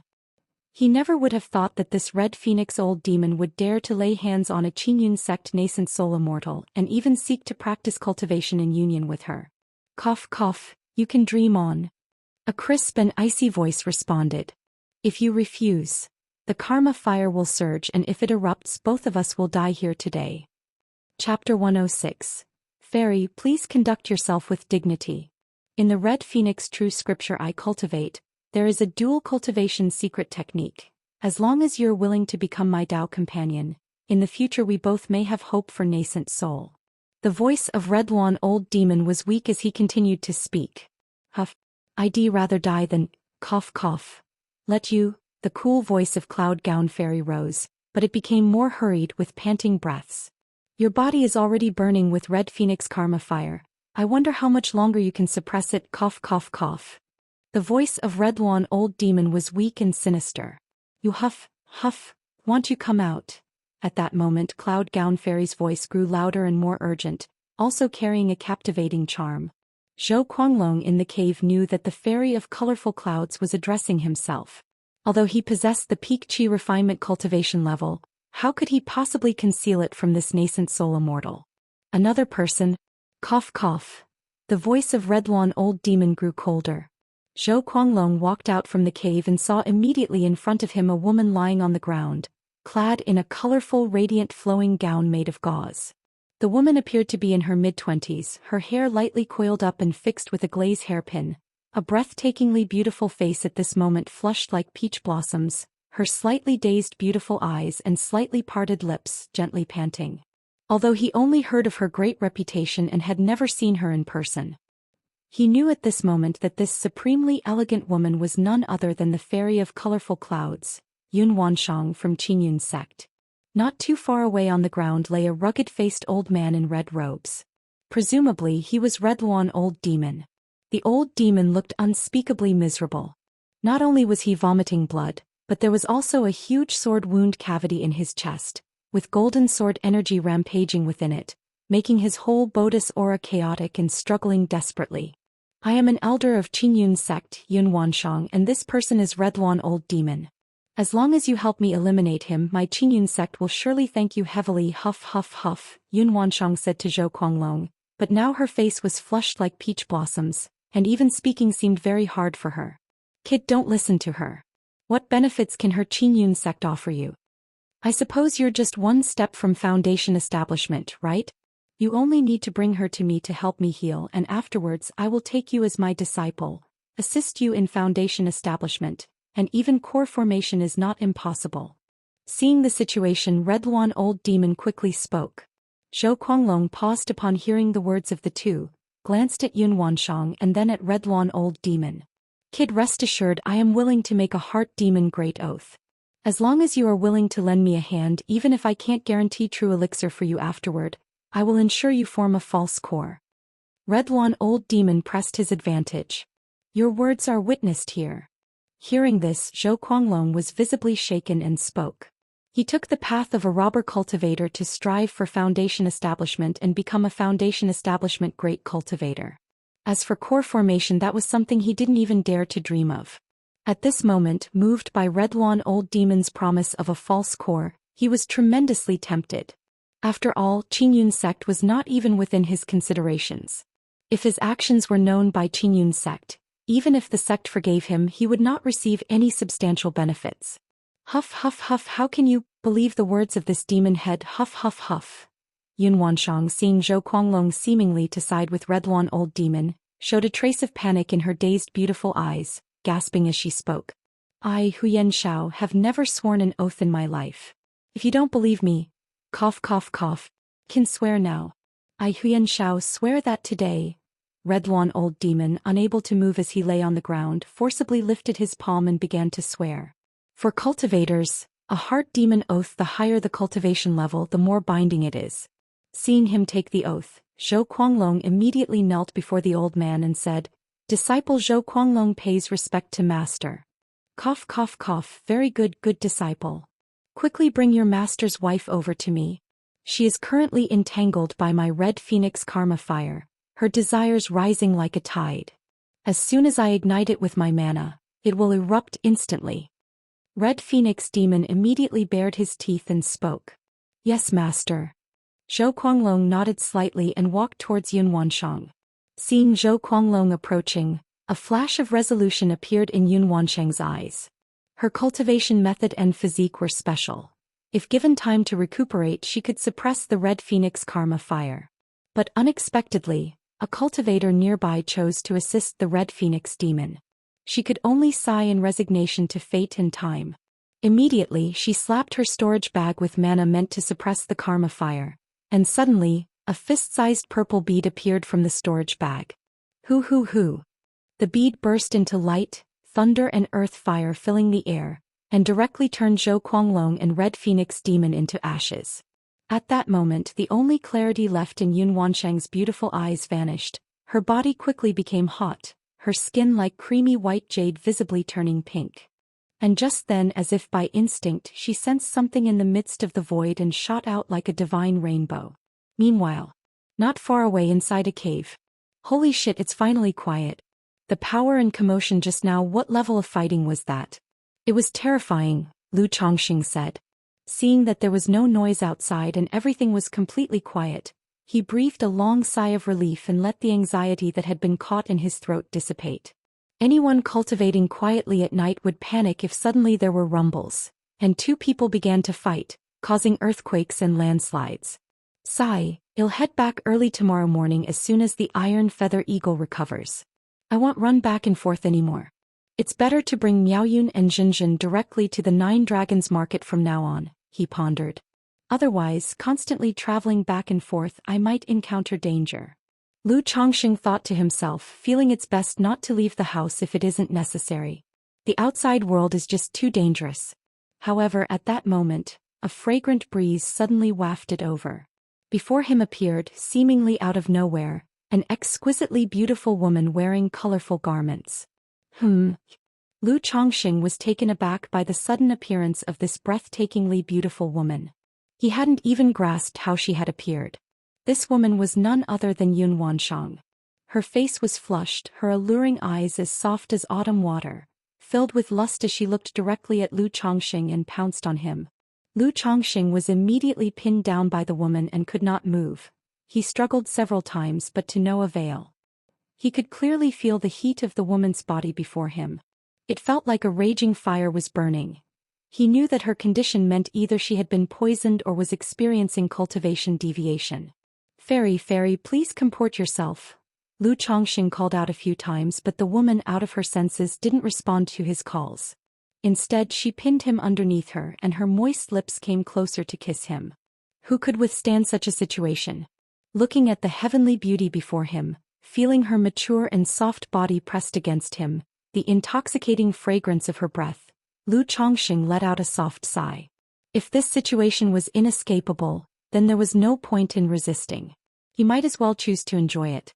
Lu Chongqing lay back sprawled and relaxed. Afterward, the cave resounded with intense activity that lasted for a moment before a magical robe was thrown at the entrance of the cave. After a while, several more pieces of clothing were tossed out, including the intimate garments of the woman. Chapter 107. You feel wronged, but I feel wronged too. For one in the cave. Lu Chongqing sat naked, hugging his knees, pitifully and helplessly crouching in the corner of the wall. He resembled a ravished fine lady or gentleman, looking aggrievedly at the stunning beauty in front of him. The beauty was draped in a multicolored gown that seemed made of rosy clouds, her eyes like autumn pools, her brows like distant mountains, her nose was high and proud, her lips red and moist as if dripping with color, her black hair slightly unkempt, loosely draped over her shoulders. Beneath the hem of her gown, a pair of snow-white delicate feet were bare, as if carved from jade and sculpted from snow, utter perfection, glimmering with a faint crystal sheen. The curve of her ankle was graceful, slender yet full, and the arch of her foot was curved like the moon, drawing an exquisitely beautiful arc. Her 5 toes were symmetrically neat like white jade grapes, uncolored yet showing a rosy translucence, moist and tempting, inciting an urge in one to gently touch and play with them. In these 3 days, every part of this exquisite Bowtai's body, every inch of her skin, had been appreciated and touched by Lu Chongqing. But at this moment her voluptuous and tender, enticing jade body took on a different aura when clothed in this garment. It was entirely different from the demeanor, posture and expressions Lu Chongqing had seen in these 3 days. It was as if she had become a different person. Although her qi seemed somewhat disordered, she looked extraordinarily noble. Like the lofty 9 heavens' mysterious lady, untouched by worldly dust. One glance at her would make one feel ashamed, invoking a sense of unworthiness and a fear to blaspheme. She appeared to be right before one's eyes, yet she felt incredibly distant, making it hard to discern her face, hard to reach out to. Like a celestial maiden in the clouds, ready to ride the wind away at any moment. Yun Wanshang also looked indifferently at Lu Chongqing before her. Within the depths of her eyes, which flowed like the Milky Way, there was a great complexity. She had always been proud and focused on her cultivation. Since embarking on the path of cultivation over the past 100 years, she had encountered countless young heroes and genius demons. Yet not one of them had ever stirred her heart. But today she, Yun Wanshang Qiyun, true immortal of the Qingyun sect, a nascent soul immortal, had lost her chastity in such a wretched place, in this dilapidated cave. And the one to take it was a mere qi refinement stage junior cultivator. Such an energy-refining cultivator, under normal circumstances, she might not even spare an additional glance. Yet in this instance he had directly taken her innocence and broken her Tongyu Phoenix marrow body. Even with her centuries-old temperament, Yun Wanshang couldn't remain calm at this moment.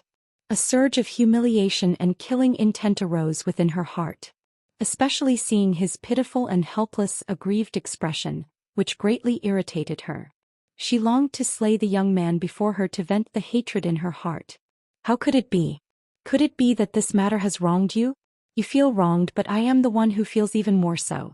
Not only did I lose my innocence, but the spirit-nurturing energy of the Tongyu Phoenix marrow body was also taken by you, aiding in your marrow cleansing and significantly advancing your cultivation level. And you still feel pitiful and aggrieved? Yun Wanshang grew more aggrieved the more she thought about it, wishing she could kill Lu Chongqing to appease the resentment in her heart. But a part of her heart was somewhat reluctant. After all, he was the man who had taken her virginity. It left her with a strange feeling in her heart. Moreover, she also understood that this matter couldn't be entirely blamed on him. She even had to thank Lu Chongqing for saving her life. When she used the Thunder Fire Pearl to kill the man in the black robe and the Red Phoenix Fiend, she was determined to face death. She was prepared to die from the burning of the Red Phoenix Karma Fire. If not for the young man before her who, through their 3 days of union, extinguished the Karma Fire, she might already be extinguished under the Red Phoenix Karma Fire. Moreover, after the fire began to recede, she also regained a trace of clarity in her consciousness. She knew that the process was largely under her control. The junior cultivator at the Qi refinement stage couldn't resist during that time. He was at the mercy of her actions. Consider what happened between us just a dream. You'd best keep this matter to yourself forever, not a word to another soul, or I'll have to kill you. Yun Wanshang said with trembling lashes, her face expressionless. I understand, Lu Chongqing replied, a sigh of relief in his heart.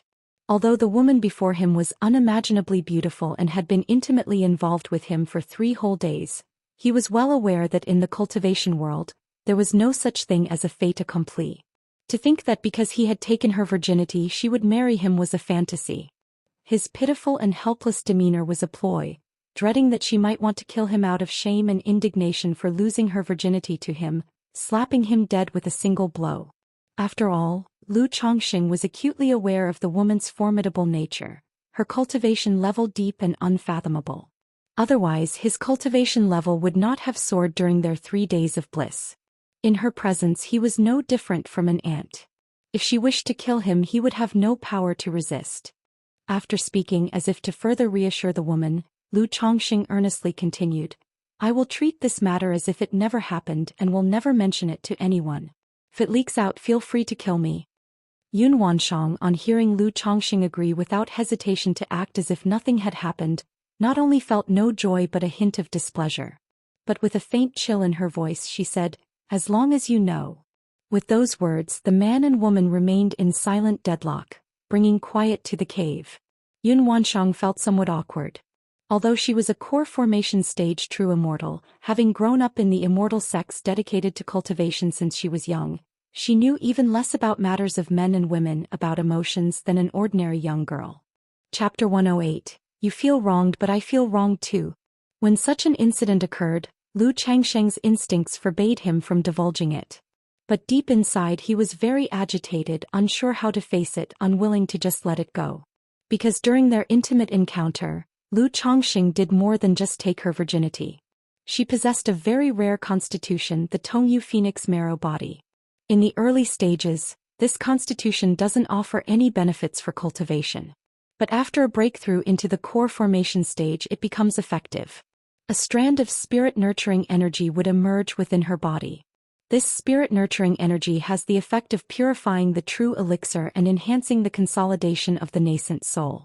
Yet this spirit-nurturing energy, after her Tongyu Phoenix marrow body was deflowered, automatically entered Lu Changsheng's body. And there's no way to reclaim or regenerate this energy. It can only grow and be nourished within Lu Changsheng's body, using their Tongyu Phoenix marrow bodies and a secret dual cultivation technique as a catalyst, thus allowing the spirit-nurturing energy to benefit both the man and woman in refining the true elixir and enhancing the nascent soul. Previously, even though the Red Phoenix Fiend submitted and pledged loyalty to her, he desired to dual cultivate with her, precisely because of her Tongyu Phoenix marrow body and the spirit-nurturing energy within it. But now her spirit-nurturing energy has entered the body of Lu Chongqing, a minor cultivator in the Qi refinement realm. She had just checked Lu Changsheng's spiritual root grade. It was only an 8th grade spiritual root. This revelation left her dumbfounded. Such a spiritual root made core formation seem remote, let alone the challenge of achieving the foundation establishment stage. This view of Lu Changxing made Yun Wanshang speechless. She couldn't fathom how someone with such good looks could have such a poor spiritual root.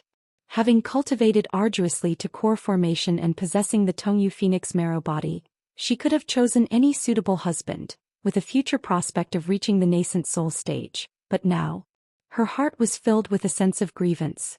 Yun Wanshang stopped dwelling on these thoughts, not wanting to look at Lu Changxing anymore, as it would only make her more frustrated. With a wave of her hand, a pair of embroidered shoes adorned with lotus flowers flew onto her feet, and she transformed into a rainbow of light and left, disappearing from the cave. Phew! Upon seeing the woman leave, Lu Changxing heaved a deep sigh. Turning into a rainbow to fly, this woman must be a nascent soul immortal, right? Could it be that the duel that night involved this woman fighting against someone else? Considering the situation, Lu Changxing mused internally. He also waved his hand, picking up and donning his clothes. Just then, a jade pendant flew steadily from the sky and landed in front of him. This jade pendant can conceal your aura. If you ever face a life-threatening crisis in the future, you may activate this pendant. Should you successfully reach the foundation establishment, I may consider giving you a chance. Meanwhile, a cold and indifferent voice sounded in Lu Changsheng's ears. It was Yun Wansheng's voice. Facing a life-threatening crisis, activate the jade pendant? Success in foundation establishment given a chance? Upon hearing these words, Lu Changxing picked up the jade pendant, his face lighting up with joy and excitement. It seemed this fairy wasn't as heartless as he thought, who would no longer recognize him once shed put on her skirt. Perhaps she was someone with a cold exterior but a warm heart. Lu Changxing still had confidence in reaching foundation establishment. After all, he had the system on his side. As long as the child proved to be promising and diligent, what fairy or witch couldn't he, a father, marry? There and then Lu Changxing bowed towards the sky. Thank you, fairy. I, Lu Changxing, will surely strive to cultivate to the foundation establishment stage. However, there was no response from the heavens. Lu Changxing stood for a while, and when he received no reply and sensed the other party had truly left, he began to examine the jade pendant in his hand. The palm-sized pendant was painted with clouds and mists, and 9-colored radiance flowed within it. Lu Changxing couldn't discern the quality of the jade pendant, but he felt that a gift from a nascent soul immortal must be a top-grade magic artifact or a spiritual artifact. Who would have thought that I, Lu Changxing, would end up living off a woman? Lu Changxing thought to himself internally. Now he seemed to have a nascent soul immortal as support.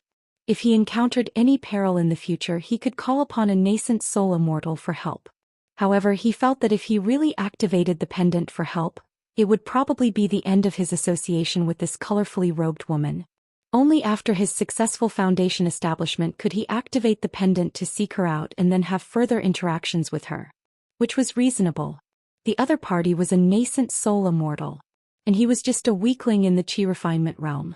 Her willingness to give him a chance after he reached foundation establishment was already very generous.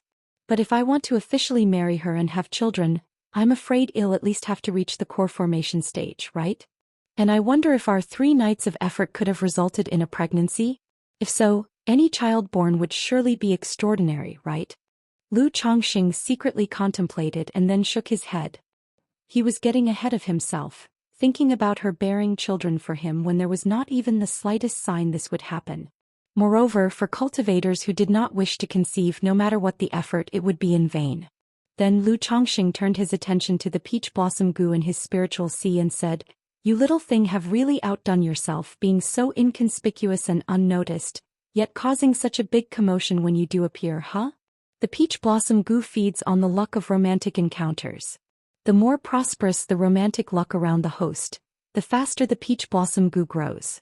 During these 3 days, not only did Lu Changxing himself gain an increase in his cultivation level, the peach blossom gu also rapidly grew, nearing the threshold of transformation. Even Lu Changxing, as naive as he was, knew that his recent streak of romantic luck couldn't be unrelated to the peach blossom gu. But this thing seems like a double-edged sword. After all, romantic luck, if not handled properly, can easily turn into a romantic calamity. Chapter 109. You feel wronged, I feel even more wronged. Lu Chongqing exhaled a long breath before checking the state of his cultivation level. To see the fruits of his efforts over the past 3 days. During the dual cultivation of joy in these 3 days, he could distinctly feel a light and ethereal spiritual energy moving within him. It caused his cultivation level to rise rapidly and filled his body with inexhaustible strength. Otherwise, after 3 days and nights without rest, Lu Chongqing felt he really couldn't have withstood it. Lu Chongqing saw that in his Qi ocean core, where once there had been a trickle of spiritual energy, there was now a small stream. With a slight circulation of spiritual power, he immediately felt an inner surge like a flowing stream, far more vigorous than before. This was the manifestation of the 6th level energy refinement. And he had reached the peak of the 6th level. As long as he broke through the bottleneck from the middle stage to the later stage, he could advance from the 6th level to the 7th level energy refinement. At the peak of the 6th level energy refinement, in just 3 days' time, I've broken through from the 4th level to the peak of the 6th level. This speed is simply... Relying on my own slow cultivation, it would take at least a decade to go from the 4th level to the peak of the 6th level, right? Moreover, the enhanced spiritual power doesn't have the slightest bit of hollowness. In fact, it is even more robust than before. Lu Chongqing looked at the spiritual energy in his Qi ocean core, filled with excitement. Immediately, his eyes brightened with joy and excitement. Not only have I made a breakthrough to the 6th level, but my 100 refinements treasure body art has also succeeded. The first layer has been cultivated. Lu Chongqing's eyes sparkled with determination and spirit as he suddenly clenched his fist and struck fiercely towards the cave wall. Bang! That punch, like a heavy hammer, smashed into the wall, leaving behind a large crater with a network of dense cracks spreading and a shower of rocks falling from above. This punch, it's got to be worth 20 years of strength. Lu Chongqing looked at the effect of his punch, his face full of delight. Then, as if thinking of something, he pulled out a flying sword from his storage bag. It was an inferior flying sword obtained from a robber cultivator. He then gently drew the flying sword across the skin of his finger. A faint resistance transmitted, leaving a white mark on his finger. If I apply force, it can still cut through. But this defensive power is decent. To truly become immune to a magic artifact with flesh alone, it's probably necessary to cultivate the 100 refinements treasure body technique to the 4th layer, right? Lu Chongqing did not continue to experiment, feeling very satisfied with his current situation, extremely so. He felt better than ever before, as if he could entertain 10 women through the night. At this moment, Lu Chongqing faintly sensed traces of a weak energy still roaming inside his body. He closed his eyes and quietly felt it. This energy, could it be the light and ethereal energy that entered my body during the dual cultivation? Could it still be in my body? Not only did this energy allow my cultivation level to break directly through to the 6th level energy refinement, but it also had an effect of marrow cleansing and nurturing the flesh. What exactly is this? Is it the effect of a cultivation technique? Or could it be that she possesses some kind of spiritual body that's beneficial to dual cultivation? Lu Chongqing sensed this energy which he couldn't control and speculated in his mind. He immediately dismissed it as a cultivation technique. After all, that kind of cultivation technique was usually for cauldron-based cultivation. And how could someone capable of reaching nascent soul immortal be cultivating such techniques? That left only the spiritual body. Lu Chongqing, who read so much in his free time, knew that in the cultivation world, some cultivators not only possessed a spiritual root but also had some inherent spiritual body talents. Like the Gingjin body constitution. Cultivating the metal attribute cultivation technique not only allowed for a faster cultivation speed by several folds, but also the power exerted by the metal attribute cultivation techniques was also higher than that of ordinary cultivators. There was also something like a pure yang physique. If one cultivated the yang energy cultivation technique without breaking their body, they would make rapid progress. But once they did, not only would the effect be lost, they might also lose cultivation levels. There were also some other physiques beneficial to dual cultivation, like the charming female physique, primordial yin physique and plain lady physique. Lu Chongqing guessed that this woman in the colorful skirt might possess some kind of physique like that, which was why he could obtain so many benefits. Being able to cultivate to the nascent soul immortal, possessing a spiritual body, it does make sense. Lu Chongqing murmured. Spiritual bodies were even rarer than spiritual roots. He read in books that even among cultivators, a spiritual body was 1 in 10,000. At the time, Lu Chongqing had also thought that if his own child were to have a spiritual body, whether it could give him a boost and let him have a spiritual body too. Did she give me this jade pendant to hide this whiff of light spiritual energy, rather than to hide my cultivation level? Lu Chongqing looked at the jade pendant the woman in the colorful skirt gave him, his face showing sudden realization. Initially, he thought that the jade pendant was meant to conceal his cultivation level's spiritual power. Now it seemed he had thought too much. Does this mean that if this whiff of energy is detected by others, it will bring me trouble? Lu Chongqing pondered further. Nevertheless, he shook his head. He currently could not control or expel that wisp of energy. With this jade pendant he should not have to worry too much. Also, with this jade pendant he shouldn't worry too much about his cultivation level. Otherwise, upon returning home, if the Lu family noticed that he had broken through to the 6th level energy refinement, it would be difficult to explain. After checking his physical condition, Lu Chongqing glanced at the iron feather eagle in the spiritual pet bag. The iron feather eagle had already recovered to normal. It was just extremely hungry from not eating for 3 days. Immediately he took out a spirit-nourishing pill and a large chunk of demon beast meat to feed the iron feather eagle. After the iron feather eagle had its fill, he looked at the cave where he had obtained a supreme opportunity, then mounted the iron feather eagle and flew towards Qingzhou Mountain. Now that his strength had greatly increased, Lu Chongqing found his mindset to be much more stable, no longer as worried as when he had just left the 9 Dragons market. Indeed, cultivation level is the foundation of one's confidence. But I must not become arrogant.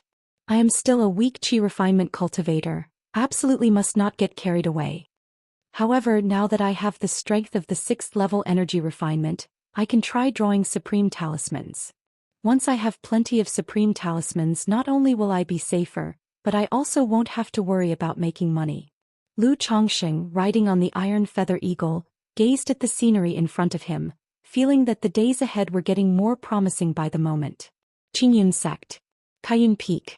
Yun Wanshang soaked in the spiritual pool for a long time before she slowly got up, looking at her body that seemed to be crafted by the heavens as she bit her lip gently. She soaked for quite a while longer before raising her hand to clothe herself, regaining the appearance of a dignified, noble and high-status fairy. My trip outside to acquire the purple spirit liquid, encountering an ambush by Red Luan old demon on the way back, was it a coincidence? Or was there someone scheming behind it? Yun Wanshang's beautiful face was calm and a touch of coldness surfaced in her eyes. Then, with a slight movement of her lips, she sent a sound transmission to a female disciple in a courtyard on the mountain peak. Shiyu, come to the Great Hall to see me. Chapter 110. Fairies Cultivation. _1 Tall pines and verdant cypresses. On the Thousandjiang peaks where waterfalls descended and streams flowed, palace after palace was erected. In the magnificent palace at the peak, emptiness reigned, save for a colorfully dressed woman standing gracefully and poised. Master. At that moment, a beautiful woman with a graceful figure and white clothes billowing like sails entered the great hall. Looking at the woman in colorful clothes inside the hall, her beautiful and spirited eyes brightened as she gave a ceremonious bow, her voice sweet and gentle. Shiyu, you have arrived. Yun Wanshang turned around upon seeing her disciple, revealing a smile on her stunning face. She said to Xiao Shiyu in a voice tinged with authority, Shiyu, I have gathered all the medicinal ingredients needed for the red dust elixir, but I must ask you once more, have you really made up your mind? With your 4th grade spiritual root and the innate moonlight spirit body, even if you do not cultivate the supreme forgetful love technique, you would still aspire to core formation. Yun Wanshang spoke thus. Her recent expedition to collect purple spirit liquid was for the sake of her disciples' cultivation, to refine an elixir medicine. Upon hearing these words, Xiao Shiyu lightly pressed her lips together, and a serious expression appeared on her enchanting face. Then with resolute eyes she looked at Yun Wanshang and saluted with hands cupped. Master, Shiyu has decided and I will have no regrets. Alas! Looking at Xiao Shiyu with her determined expression, Yun Wanshang sighed softly in her heart. She was uncertain whether mentioning the supreme forgetful love technique to her disciple back then was right or wrong.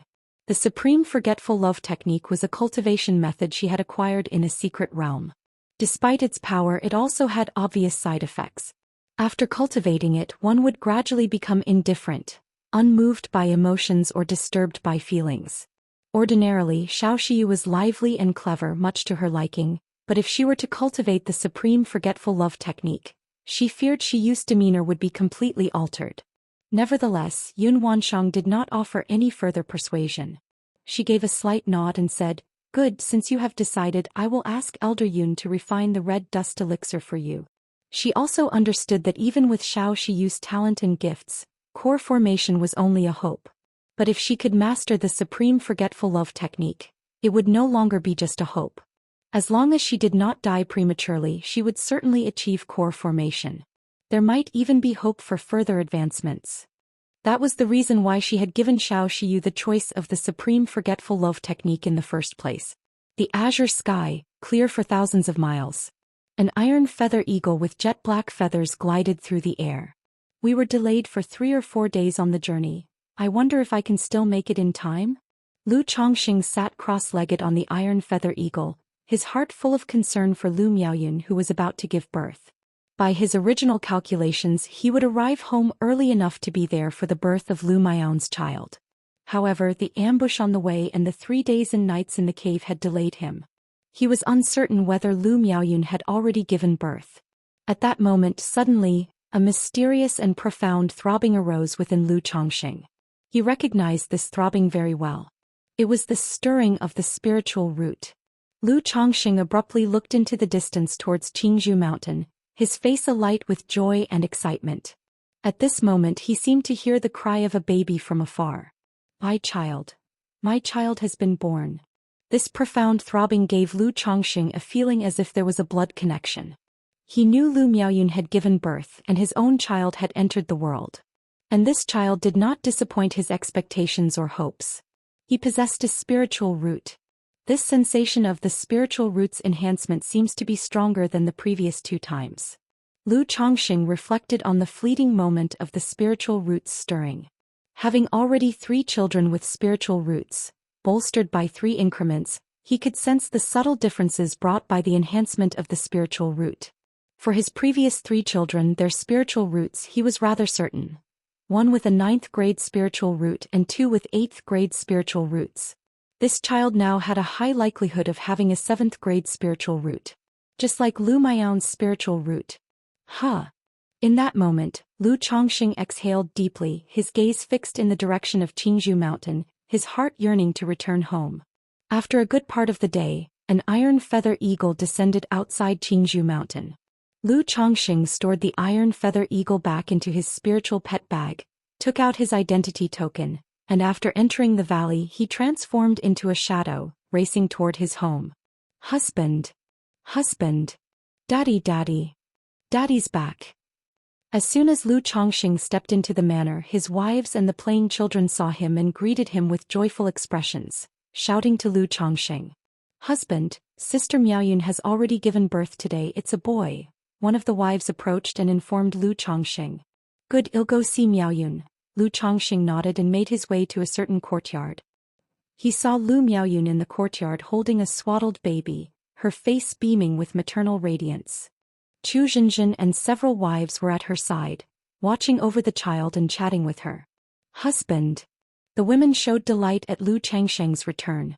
Lu Chongqing nodded slightly, then said to Lu Miaoyun, "Miaoyun, I apologize for coming back late due to some mishaps on the way." He had promised Lu Miaoyun that he would arrive before the birth of their child. Although he initially planned to make it in time, due to unforeseen occurrences he was delayed by half a day. There was also some guilt in his heart. "It's all right, husband." Lu Miaoyun, having just given birth, was still somewhat weak and her complexion was a bit pale. She bore no blame for Lu Chongqing and instead looked at him with concern, inquiring, "Husband, what mishap did you encounter on the road? Was there any danger?" "I just ran into a few minor robber cultivators, but with the protection talismans from grandmother, there was no real danger." Chapter 111. Fairies' Cultivation. Lu Chongqing smiled and said, "Robber cultivators?" Lu Miaoyun and the other women were shocked upon hearing this, showing a terrified expression. They naturally knew that the cultivation world was extremely dangerous. There were many cultivators who bullied the weak, robbed at will, and killed for treasure. These kinds of cultivators were known as robber cultivators. Those who became robber cultivators also possessed certain strengths and methods. They hadn't expected that on the way home, their husband had actually encountered a robber cultivator. They also knew that their husband's cultivation level wasn't high. He had only recently broken through to the 4th level of chi refinement and had not experienced much life and death fighting. Husband, it's too dangerous for you to travel back and forth each month like this. With Sister Miaoga around it's alright, but if you're alone in the future you might encounter danger. Why don't you talk to Grandma and stop coming back every month, or wait until second Grandpa comes home and travel back with him? Lu Miaoyun said, her face showing a touch of worry. Upon hearing this, Lu Chongqing felt warmth in his heart. He had similarly considered this matter himself. He thought of bringing Lu Miaoyun and the other women like Chu Xinjin to the Nine Dragons market as well. Otherwise, traveling back and forth each month could still lead to danger.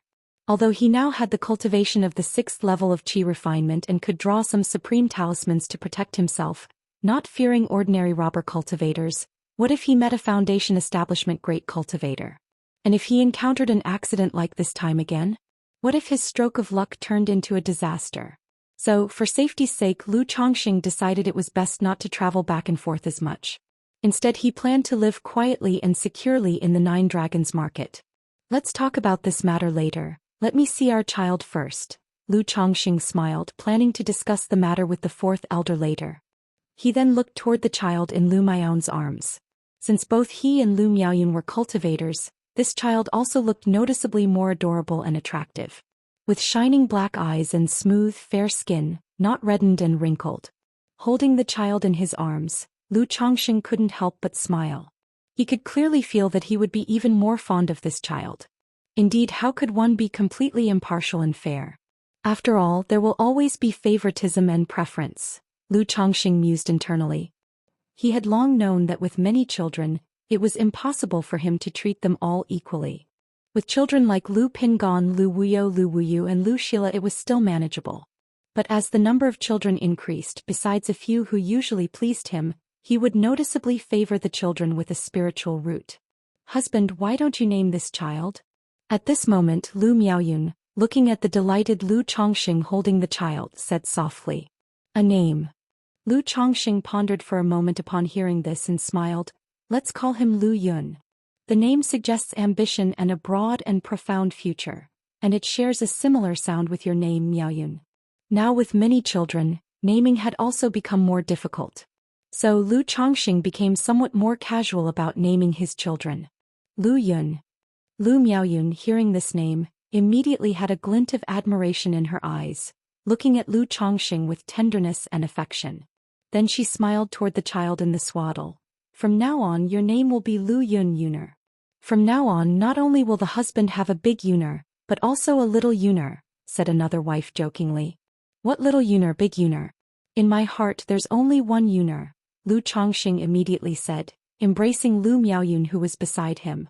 Hearing this, Lu Miaoyun instantly blushed, leaning sweetly and contentedly into Lu Chongqing's embrace, drawing giggles and envy from the other wives nearby.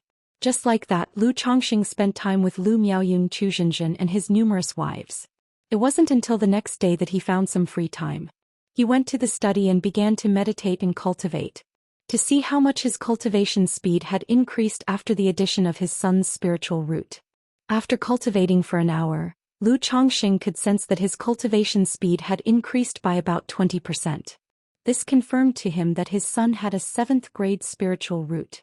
The cultivation speed with a 7th grade spiritual root is almost 30% faster than that with an 8th grade spiritual root, and it's easier to break through bottlenecks. Once this child grows a bit and his spiritual root fully matures, my spiritual root will be upgraded to the 7th grade. If the child in Zhenshin's womb due next month also has a spiritual root, my spiritual root might directly advance to 7th grade.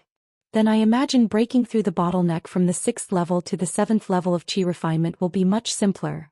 Otherwise, I don't know how long I would have to wait to break through from middle to later stage. Lu Chongqing's eyes twinkled with great anticipation. He had just finished an hour of cultivation, but there was hardly any movement in his Qi Ocean core. It made him inwardly sigh at the difficulty of advancing from the middle to the later stages of qi refinement. Thinking back to his own advancement from the 3rd level to the 4th level of qi refinement, he had been stuck for more than a year.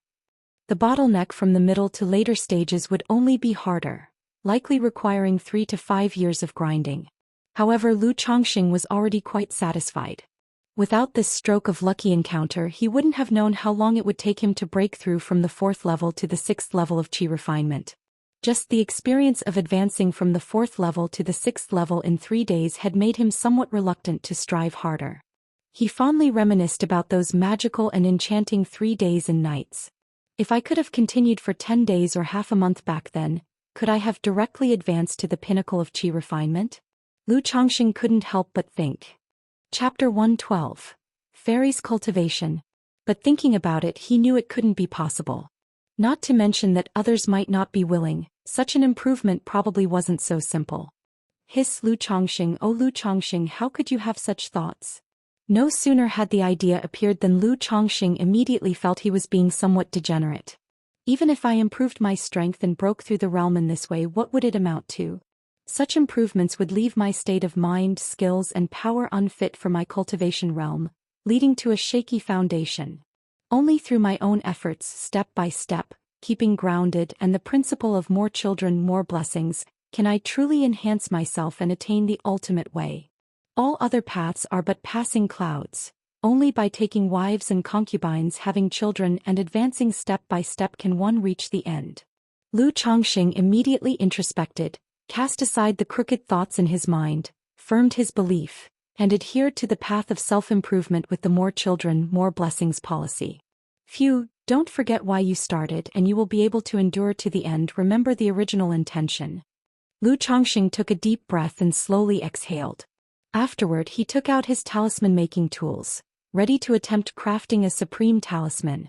His biggest issue with crafting high-level talismans before was his cultivation level. Now, having broken through to the 6th level of energy refinement, this issue had been easily resolved. He laid out the talisman paper and with a magic artifact pen in hand he gently dipped it in spiritual ink. Then with his palm where spiritual power flowed he transferred it to the pen, making the tip brim with spiritual light. As the pen touched the paper, it moved like a dragon or snake, the strokes channeling spiritual power fluidly without the slightest delay. A moment later Lu Chongqing lifted his hand. Arcs of thunder spread over the talisman paper. A first-grade superior talisman, Thunder Summoning Talisman, was made. Previously, Lu Chongqing found it somewhat strenuous to craft the Thunder Summoning Talisman. He had to be extremely careful during the process to avoid failure. But now it was like eating and drinking. With my current cultivation at the 6th level, I should be able to craft 3 or 4 superior talismans at a time. Lu Chongqing felt the consumption of spiritual power within his body and mumbled to himself. Before crafting one Thunder Summoning Talisman would leave him feeling drained. Immediately, Lu Chongqing took out another piece of talisman paper and began crafting a first-grade supreme talisman, the Thunder Talisman. As he crafted the Thunder Talisman, a sense of seriousness and concentration appeared on Lu Chongqing's face. The spirited pen moved slowly on the talisman paper, outlining one talisman line after another, with the patterns flickering with spiritual light. However, before he was even halfway through the outline, the talisman paper suddenly made a ZZT sound and emitted a puff of smoke. I suddenly broke through to the peak of the 6th level of energy refinement and am not yet familiar with it. My control is still lacking a bit. Lu Chongqing shook his head. He immediately knew what the problem was. One issue was the middle-grade magic artifact pen, which wasn't quite up to the task of crafting a supreme talisman. The second was that his control over spiritual power was insufficient. So with both problems combined, the excessive spiritual power during the drawing process caused the lines to be unstable, resulting in a failed crafting. But these weren't real problems, just things that required a bit more familiarization. Feeling the spiritual power within his body, Lu Chongqing didn't continue with talisman making. He planned to wait until later when his spiritual power and mental spirit recovered before trying to craft a supreme talisman again. With a cultivation level at the 6th level, crafting a supreme talisman was not an issue. But he could likely only make one at a time without the possibility of continuous crafting. Having just crafted one superior talisman and half of a supreme talisman, it had taken a toll on him. He needed to take it slow. Moreover, such matters were not to be rushed. Lu Chongqing left his home, ready to visit the fourth elder and discuss the matter of running between two places. But just as he stepped out, he learned that the fourth elder had already come to his home to visit his great-grandson. Immediately, Lu Chongqing headed to the backyard. He saw the fourth elder with a loving smile, holding his son Lu Yun and chatting happily with Lu Miaoyun. Grandmother. Lu Chongqing stepped forward and greeted with a slight bow. Chongqing, you're here. The fourth elder nodded toward Lu Chongqing and said, I just heard from Yuner that you encountered a robber cultivator on your way back. Is that so? Yes, but with the talisman you gave me, Grandma, Chongqing didn't experience any mishaps. Lu Chongqing said so. Grandma was just thinking, it's indeed dangerous for you to be traveling back and forth alone.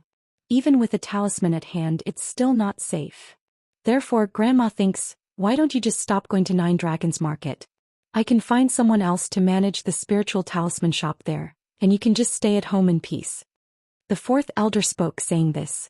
She had wanted Lu Chongqing to go to Nine Dragons Market to manage the shop as a way for him to gain experience and learn something. But if any accident were to happen on these journeys, it would be more loss than gain. So she would rather Lu Chongqing stay put at Qingzhou Mountain without going out. Lu Chongqing was somewhat surprised upon hearing this. He had thought the fourth elder would allow him not to come back every month. He had not expected the fourth elder to directly suggest that he stay at Qingzhou Mountain and not go out at all. If it had been before, he wouldn't have cared. He would have just comfortably stayed put at Qingzhou Mountain.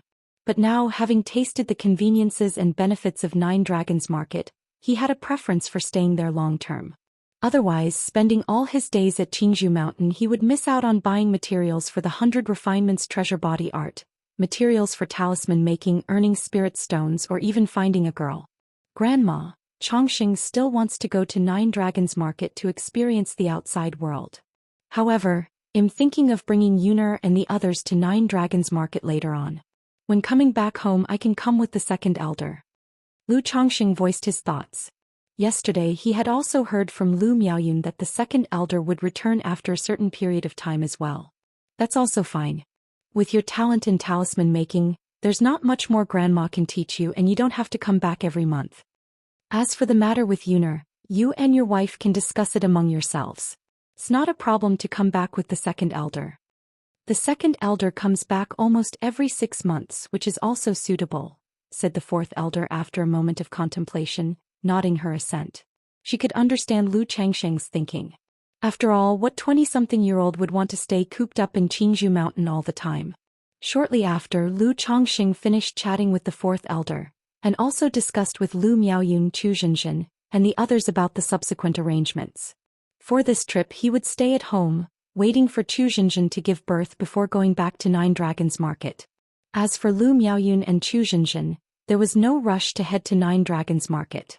They would first strengthen themselves in Qingzhou Mountain and take care of the child. Lu Pinggong, Lu Wuyu, and the other children had been sent by Lu Miaoyun to White Deer Mountain Villa not long ago to study. If everyone left, there would be no one to watch over so many children at home.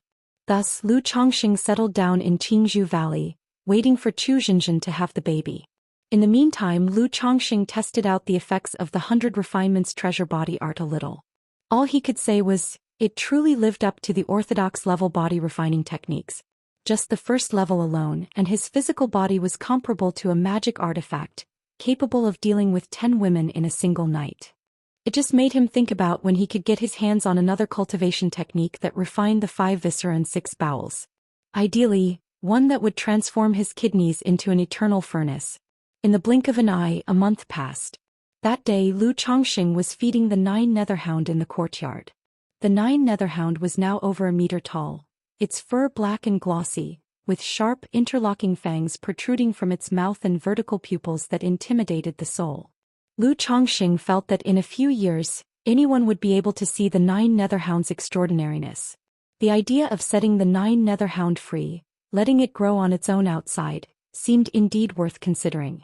Just then Chu Zhenjin suddenly cried out in pain, signaling that she was about to give birth. Chapter 113. Having a baby. Pregnancy plus 10. Lottery draw under one outside the birthing room. Lu Chongxing, holding his son Lu Chuanzhen and accompanied by several wives and concubines, waited outside. Lu Chuanzhen was his first child with Chu Zhenjin, possessing an 8th grade spiritual root. Wah! Soon, a clear cry of a baby echoed from the birthing room, invigorating Lu Changsheng's spirit. However, at this moment he felt no anomaly, no palpitations. Immediately Lu Chongxing knew. The child Chu Zhenjin bore had no spiritual root. Having anticipated this for so long, upon learning at this moment that the child had no spiritual root, to say there was no disappointment would be impossible. But in a moment Lu Chongxing came to terms with it. Even if both parents had spiritual roots, the probability of their child being born with one was only about 10 to 20%. That Chu Zhenshin's first birth and Lu Miao's child last month both had spiritual roots was already a blessing. How could one expect each and every one to possess a spiritual root? Lu Chongxing was quite open-minded about this and walked into the birthing room, still holding Lu Chuanzhen. The midwife immediately carefully handed over the swaddled infant to Lu Chongxing with a full-faced smile, saying, "Congratulations, young master, it's a baby girl. Good, thank you for your efforts." Upon hearing the words, Lu Chongxing smiled as he took the swaddle and looked at the child. Since Chu Zhenshin's previous child was a boy and this one was a girl, they were blessed with both a son and a daughter. "Chuanzhen, this is your younger sister." Lu Chongxing looked at the newborn child and said to Lu Chuanzhen, Lu Chuanzhen, already a year and a half old, could say some simple words. He looked at his newly born sister with curious eyes, babbling away. Lu Chongxing approached the bed and placed Lu Chuanzhen down. Seeing Chu Zhenshin's somewhat pale and weak face, Lu Chongxing felt pained as he took her small hand, saying, "Zhenjin, you've worked hard." He had always been quite fond of this girl, whom he had saved halfway through her life. One reason was the girl's indeed cleverness and understanding nature that endeared her to everyone. Another reason was that Chu Zhenjin had a spiritual root, and he had had ulterior motives when bringing Chu Zhenjin back to Qingzhou Mountain. Furthermore, given her pitiable background, alone with no one but himself, he afforded her an extra share of affection.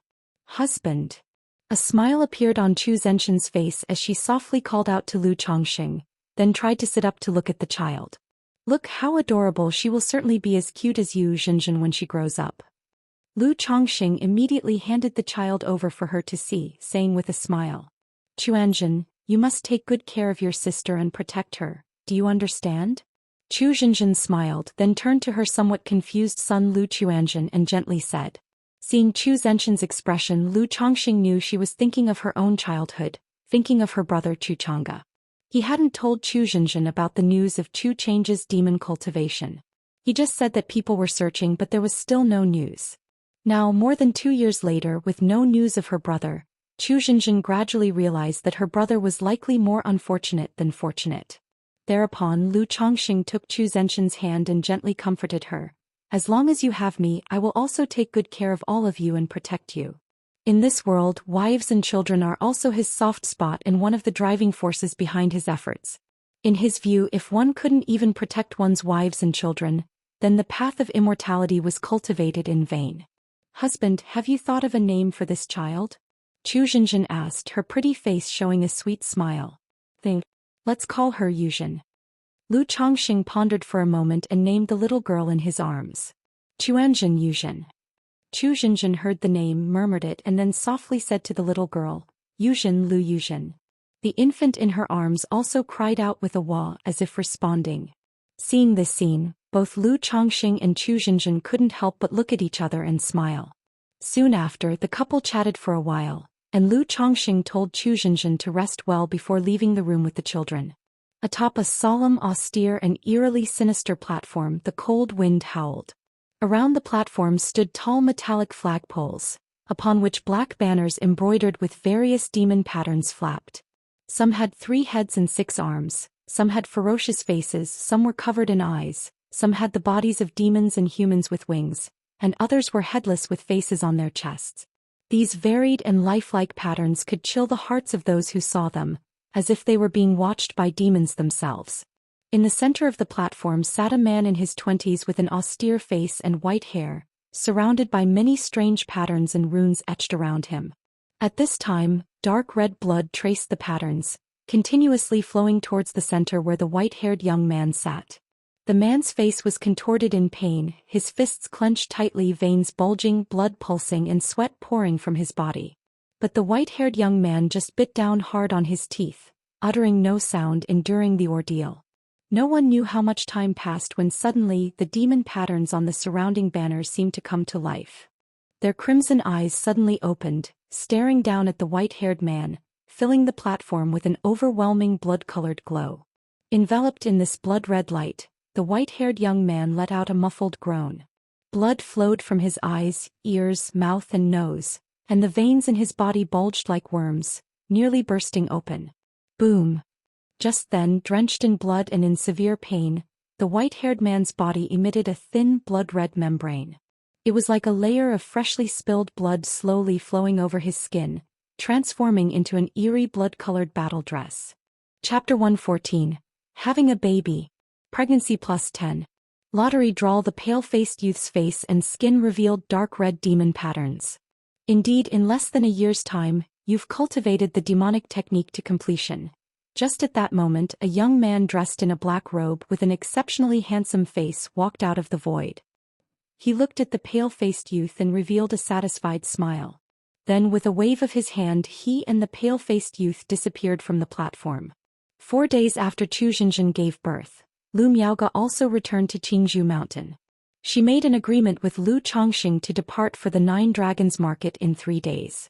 In the following days, Lu Chongxing discussed with his wives and concubines, and ultimately decided to let them stay on Qingzhou Mountain. It wasn't just that traveling back and forth was inconvenient. There were so many children at home in need of care he couldn't bear to leave them. In the more than a month he spent at home, Lu Chongxing didn't slack off, but made every effort to impregnate 2 of his wives. With these 2 children he now had 34 in total. However, when he thought about how his 29th and 30th children were still nearly 3 months from being born, Lu Chongxing couldn't help but sigh. He felt that he had been somewhat negligent during that time, to have such a long gap. 3 days later, Lu Chongxing rode the iron feather eagle with Lu Miaoge as they set out for the 9 Dragons Market. Before their departure, the 4th elder gave him 3 protective talismans. 2 thunder summoning talismans and 1 thunder talisman. Lu Chongxing had told the 4th elder that he had been forced to use the 2 talismans when he encountered a robber cultivator before. Even though Lu Chongxing now had 9 supreme talismans in his storage bag, he naturally accepted the 4th elder's kindness with a delighted and grateful expression. Their journey to the 9 Dragons Market was very smooth with no unexpected incidents. This made Lu Chongxing inquire whether Lu Miaoge had encountered any unexpected dangers or robber cultivators during her years of traveling back and forth to the market. Lu Miaoge said that in 3 years she had only encountered a robber cultivator once. Hearing this, Lu Chongxing couldn't help but shake his head, wondering if he was just unlucky or if he looked like easy prey. After returning home, Lu Chongxing learned from a casual conversation with little Qing that the family next door to his left had moved away about half a month after he returned to Qingzhou Mountain. This led Lu Chongxing to secretly wonder if his assassination attempt had anything to do with this neighbor. After all, based on suspicions related to the allure spell, the 2 robber cultivators who tried to cut him down certainly had accomplices in 9 Dragons Market. Moreover, when he previously visited this neighbor, he sensed a murderous aura on the person, making them unapproachable. And the fact that they moved away just half a month after he left was too coincidental. However, since the neighbor had moved away, whether they were involved or not, Lu Chongxing couldn't confirm and only became more cautious. Subsequently, Lu Chongxing used disguises to carefully dispose of some stolen goods. He sold the magic artifacts of the 2 robber cultivators, keeping only a middle-grade magical shield and 1 flying artifact for himself. The other 7 lower-grade magical instruments, 4 middle-grade magical instruments, and 1 flying artifact were all sold. These magic artifacts fetched a total of 908 spirit stones. The magical robe and magical shoes were somewhat damaged, severely discounted, and since he was dealing with a shop's buyback, the prices were low. Otherwise, if he had set up a stall to sell them himself, he could have earned a few dozen more spirit stones. As for the elixir medicines, talismans and various other items on the 2 robber cultivators, they were not easy to sell. Lu Chongqing used what he could and stored the rest for later. Previously he had acquired 362 spirit stones from the 2 robber cultivators. Now, keeping the magical shield and flying artifact, he had sold items for 908 spirit stones, and Lu Chongqing was very satisfied with this haul. He began to feel that the 2 robber cultivators weren't so detestable after all. While selling the magic artifacts, he also casually sold over 100 middle and lower grade talismans. He earned 211 spirit stones. Looking at the substantial sum of spirit stones on him, Lu Chongqing didn't hesitate to spend 634 spirit stones to purchase a superior grade soft magic armor. This soft magic armor had 7 major effects: size adjustment, spell immunity, invisibility, cleanliness, dust repelling, evil warding, and body protection. What Lu Chongqing appreciated the most were the spell immunity and body protection effects. This spell immunity wasn't literally immunity to all spells. It could mainly ignore most early-stage Qi refinement spells, and alleviate some of the damage from middle-stage Qi refinement spells. The body protection effect didn't need much explanation. In times of danger, it could passively trigger a body-protecting technique capable of blocking a single strike from a 9th-level energy refinement cultivator. It was primarily for these 2 effects that Lu Chongqing was willing to spend so many spirit stones on this magic artifact. He then spent 219 spirit stones to buy a middle-grade magic belt. This magic belt had 2 main effects: storage and body protection. What Lu Chongqing was mostly interested in was the body protection. After all, the previous assassination attempt made Lu Chongqing particularly fond of magic artifacts that offered protective techniques. He had talismans and talisman treasures for offense. He just needed to focus on boosting his defense now. After acquiring 2 magic artifacts, considering the issue of the robber cultivator's accomplices, Lu Chongqing saw the need for increased defenses. So he spent another 500 spirit stones to purchase a set of formation equipment to install in his yard. It was a first-grade middle-grade formation known as the 5-element formation, which provided offensive, defensive, and trapping effects. It was capable of dealing with middle-stage Qi refinement cultivators without issue. Chapter 115. Having a baby.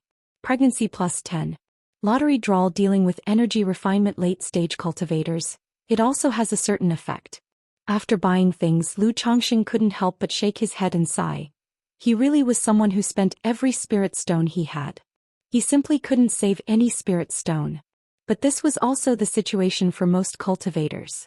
Most cultivators thought, if my neighbor stores grain, I store guns. My neighbor is my grain store. If you have spirit stones and don't use them, not using them to enhance your strength, in the end, you might just end up benefiting others, so not many people save money or resources. In the following days, Lu Chongqing's daily routine was cultivation, talisman making, going to work, and coming home to make babies.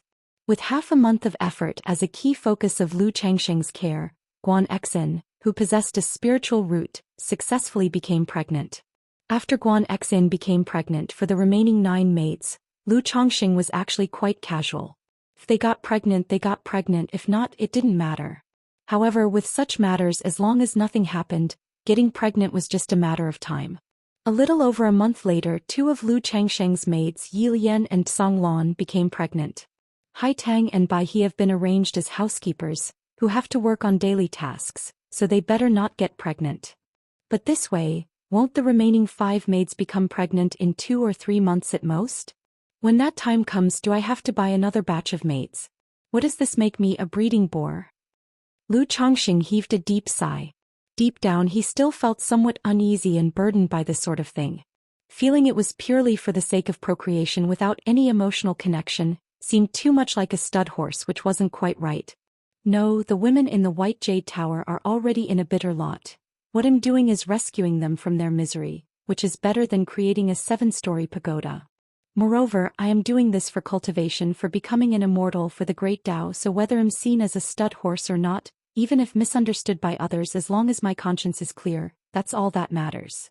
Lu Chongqing took a deep breath, his eyes showing a determined look toward his cultivation. Another month or so passed by. Maids Hong Mian, Zimei, and Shui Xiao became pregnant. Lu Chongqing planned, once the remaining 2 women became pregnant, to make another trip to the White Jade Tower. By then he would also have saved a bit of extra money. He could see if there were any unfortunate ones with a spiritual root. One day after Lu Chongxing arrived at the spiritual talisman shop, Lu Miaoge spoke to him. Chongxing, now that you're familiar with the shop you can manage things on your own, she said. I'm planning to stop coming here after this month ends and I'll just stay in the big courtyard in the Eastern District. If you have any problems you can send messages or come find me. Lu Miaoge said. She had previously discussed this with Lu Chongxing, telling him that once he was familiar and adapted she would no longer come. All right, Sister Miaoge, don't worry, I'll take care of the shop, Lu Chongxing said, nodding in agreement. He had been at the spiritual talisman shop for over half a year now. In this half year he had completely understood and grasped the situation of the shop. There were no issues in managing it. And in the past 2 months, Lu Miaoge had completely let go of the reins and stopped managing affairs. She only came by to be available in case Lu Chongxing had any questions. So last month Lu Chongxing had set up a partnership with Zi Wusu. He would directly bring over 100 lower-grade talismans and 30 middle-grade talismans to the shop each month for purchase. As for the price, Lu Chongxing did not take much advantage of the shop, opting for a uniform 30% discount. This was mainly to avoid the unnecessary trouble and risk of disguising himself and running around every now and then. As for the superior-grade talismans and supreme talismans, Lu Chongxing hadn't sold any at the shop for the time being. He planned to consider selling a few superior-grade talismans at the shop after some time. 2 days later, shopkeeper Zhou Xian handed the goods and the list over to Lu Chongxing for inspection and spot-checking. Now without Lu Miaoge, it took Lu Chongxing a full 3 days to finish inspecting all the goods. I feel if I were to inspect these by myself, it really takes too much time and energy, he said. Lu Chongxing let out a long sigh, feeling a bit dizzy. When Lu Miaoge was around it wasn't too bad. With a man and a woman working together, the workload was easier to bear. But now inspecting the goods on his own was unbearably tedious and annoying. Gao He is also a middle-grade talisman master. Maybe I should ask him to come over and help every month? Lu Chongxing suddenly remembered his neighbor, Gao He. Usually Gao He would come over to chat when he had nothing to do, inviting him over for tea. After interacting for so long, Lu Chongxing thought highly of Gao He. So he thought, why not ask Gao He to come and help out for a few days each month? Of course he wouldn't let him work for nothing. He would just ask if Gao He wanted to earn some extra money. Tonight after I go back I will ask Gao He decided. Lu Chongxing made up his mind, planning to ask him later. This sort of thing wasn't something to be embarrassed about. Night fell. After returning home and having dinner, Lu Chongxing took a short walk and then knocked on his neighbor Gao He's door. Gao He was teaching his daughter Gao Xiaoya how to make talismans, and his normally amiable plump face was somewhat twisted and distorted at the moment. Uncle Lu. Dad, Uncle Lu is here. You guys talk, he'll go make some tea for you. When Gao Xiaoya saw Lu Chongxing, her eyes immediately brightened, and she quickly got up to make tea, looking relieved. She had absolutely no interest in talisman making and also had no talent for it. However, Gao He wanted his daughter to master the skill no matter if she was talented or not. He planned to make it happen even if it meant spending money. Brother Lu, do you have something on your mind? Gao He gave a wry smile at his daughter's behavior and then asked. Usually it was mostly him inviting Lu Chongxing over, as Lu Chongxing seldom sought him out for a chat. So seeing Lu Chongxing come over he guessed that there must be something up. It's not any big deal, Lu Chongxing immediately explained his situation. And he offered to pay 10 spirit stones for a day's work. For a middle-grade talisman master, this price was already quite good. Since Brother Lu trusts me, I'm more than happy to help. Gao He slapped his chest and said with a beaming smile. All right then, I'll be counting on you, Brother Gao, when the time comes. Having finished, Lu Chongxing chatted with Gao He for a bit more and then prepared to leave. Gao Xiaoya, who had prepared the tea, saw that Lu Chongxing was about to leave. She immediately called out, Hey, Uncle Lu, want you sit for a while and have a cup of tea before you go? No, I still have things to do. Lu Chongxing immediately gestured with his hand and headed out. He had no interest in meddling in their father-daughter affairs. As soon as he stepped out of the door, Lu Chongxing heard Gao Xiaoya's loud, wailing voice and couldn't help but shake his head and smile wryly. In the blink of an eye, another half-month passed. The remaining 2 maids, Qin He and Zhou Xian, also became pregnant. Lu Chongxing arranged for Hai Tang and Bai He to take care of the daily chores. The other 7 maids all became pregnant within just over 4 months. There was also a month when Lu Chongxing had been away at Qingzhou Mountain and not returned. Just as Lu Chongxing was planning to visit White Jade Tower one of these days, a system notification suddenly sounded in his mind. Congratulations to the host for reaching a progeny count of 30, you've received one lottery chance. Chapter 116. The Great Tao should not be so narrow, nor should there be so few fellow Daoists. 30 children? The children in Jiu'er and Shu'er's wombs were born? Upon hearing this sudden system prompt, Lu Chongxing couldn't help but feel invigorated, his face showing delight. He immediately knew that it was Jiu'er and Shu'er on Qingzhou Mountain who had given birth to their children. The lack of any throbbing sensation indicated that neither of the children possessed a spiritual root. I wonder what color hair and eyes the children have. Lu Chongxing thought to himself. He had always been quite curious about this matter. He had even sought out related materials before. But the books didn't give a clear statement, only mentioning that this was mostly determined by the bloodlines of both parents. Not dwelling on this further, Lu Chongxing took a deep breath, slowly exhaled and murmured, "System, I want to draw a prize." Immediately, a faint red virtual prize wheel appeared. I wonder what I'll draw this time. As Lu Chongxing looked at the prize wheel, he muttered to himself and then said directly, "Start the draw." With a thought, the faint red wheel suddenly burst into a golden brilliance and started spinning. After 5 seconds, the golden light slowly diminished, turning notch by notch until it finally stopped on the magical treasure's prize. Ding!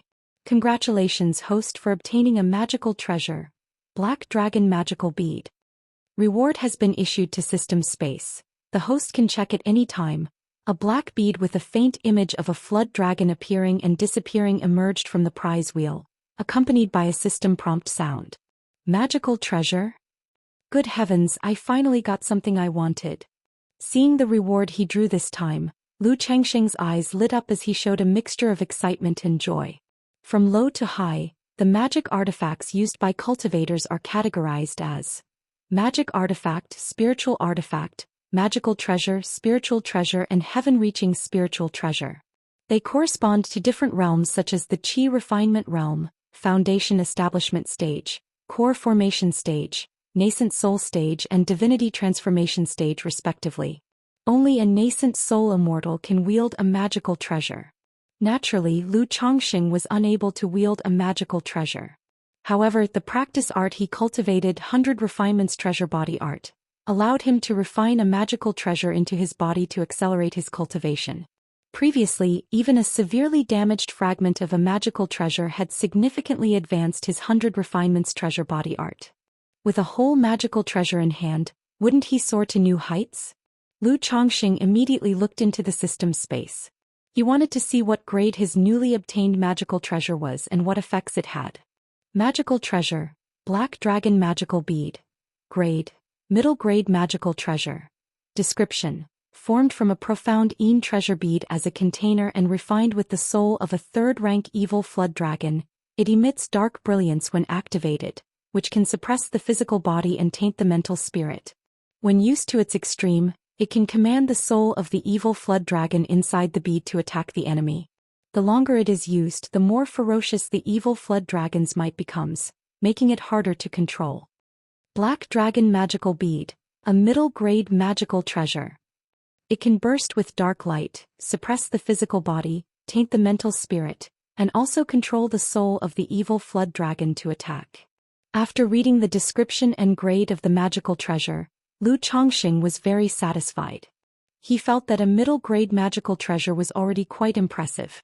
Reading the effect description of the magical treasure, he knew it was inclined towards attack. As for the functionality and effects of the magical treasure, Lu Chongxing wasn't too concerned. He had been hoping to obtain a magical treasure mainly for the practice of the 100 Refinements Treasure Body Art. As for the functionalities and effects, he felt they were of little consequence. Anything decent would do. However, having attack capabilities on this magical treasure is also good. After all, the treasure bone technique within the 100 Refinements Treasure Body Art says that by nourishing the treasure bones with a magical treasure, the bones can exhibit part of the power of the magical treasure. Once my treasure bones are nourished, perhaps I can directly wield the soul of the flood dragon inside the bead to slay enemies. Lu Chongqing licked his lips, quite looking forward to the effects of nourishing his treasure bones with this magical treasure. He thought about how, once his treasure bones were ready, facing danger, he could just activate the Black Dragon magical bead and command the soul of the Flood Dragon to strike at his enemies. Anyone seeing a cultivator at the Qi refinement realm or foundation establishment stage utilizing such a technique for attack would certainly be caught off guard and dumbfounded. Suddenly, with a thought, Lu Chongqing extracted the Black Dragon magical bead from the system space. A treasure bead the size of an adult's fist landed in Lu Chongqing's hands. The bead was heavy, likely weighing several hundred pounds. It felt slightly cool in his hand but was not uncomfortably cold. The surface of the bead was extremely pure, devoid of any impurities, with only a faint flow of dark light. Inside the bead, a miniature ink-black flood dragon could be distinctly seen coiling around. So this is a magical treasure. Lu Chongqing curiously examined the Black Dragon magical bead in his hand. This was his first time seeing a magical treasure. However, after looking at it for a while, he didn't notice anything special and thought it was just so. Lu Chongqing went to the restroom on the 3rd floor, ready to start refining the Black Dragon magical bead. He was eager to refine the bead into his body to cultivate with the 100 refinements treasure body art and nourish his treasure bones. After all, not long ago he had successfully started the 100 refinements treasure body art, letting him vividly experience the benefits of body refinement, bringing forth strength and robustness.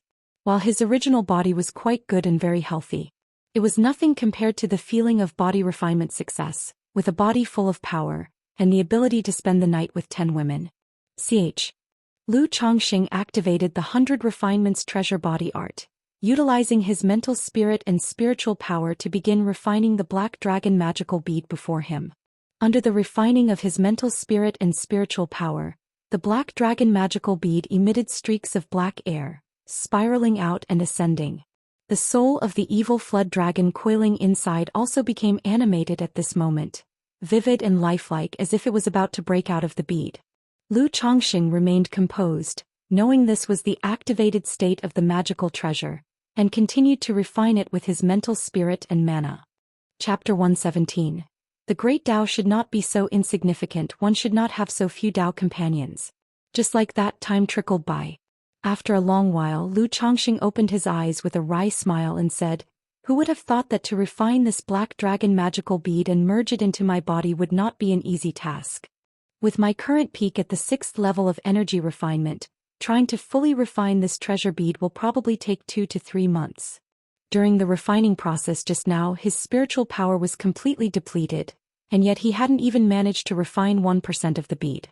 Having previous experience with refining a black metal block, he knew that acquiring magical treasures and wanting to refine them was no easy feat, but he hadn't expected it to be this difficult. 2 to 3 months then, since it's a magical treasure, requiring some time is normal, he said. Lu Chongqing exhaled lightly and stowed away the Black Dragon magical bead. He took out a spirit stone, sat down to cultivate, and recovered his spiritual power. He had yet to draw any talismans today.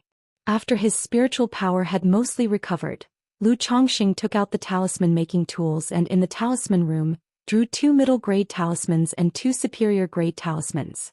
Now that his cultivation level was sufficient, there was no need to use top-grade talisman paper and ink for making superior-grade talismans. Ordinary superior-grade talismans could be drawn using advanced-level talisman paper and ink, which would also save quite a bit of cost.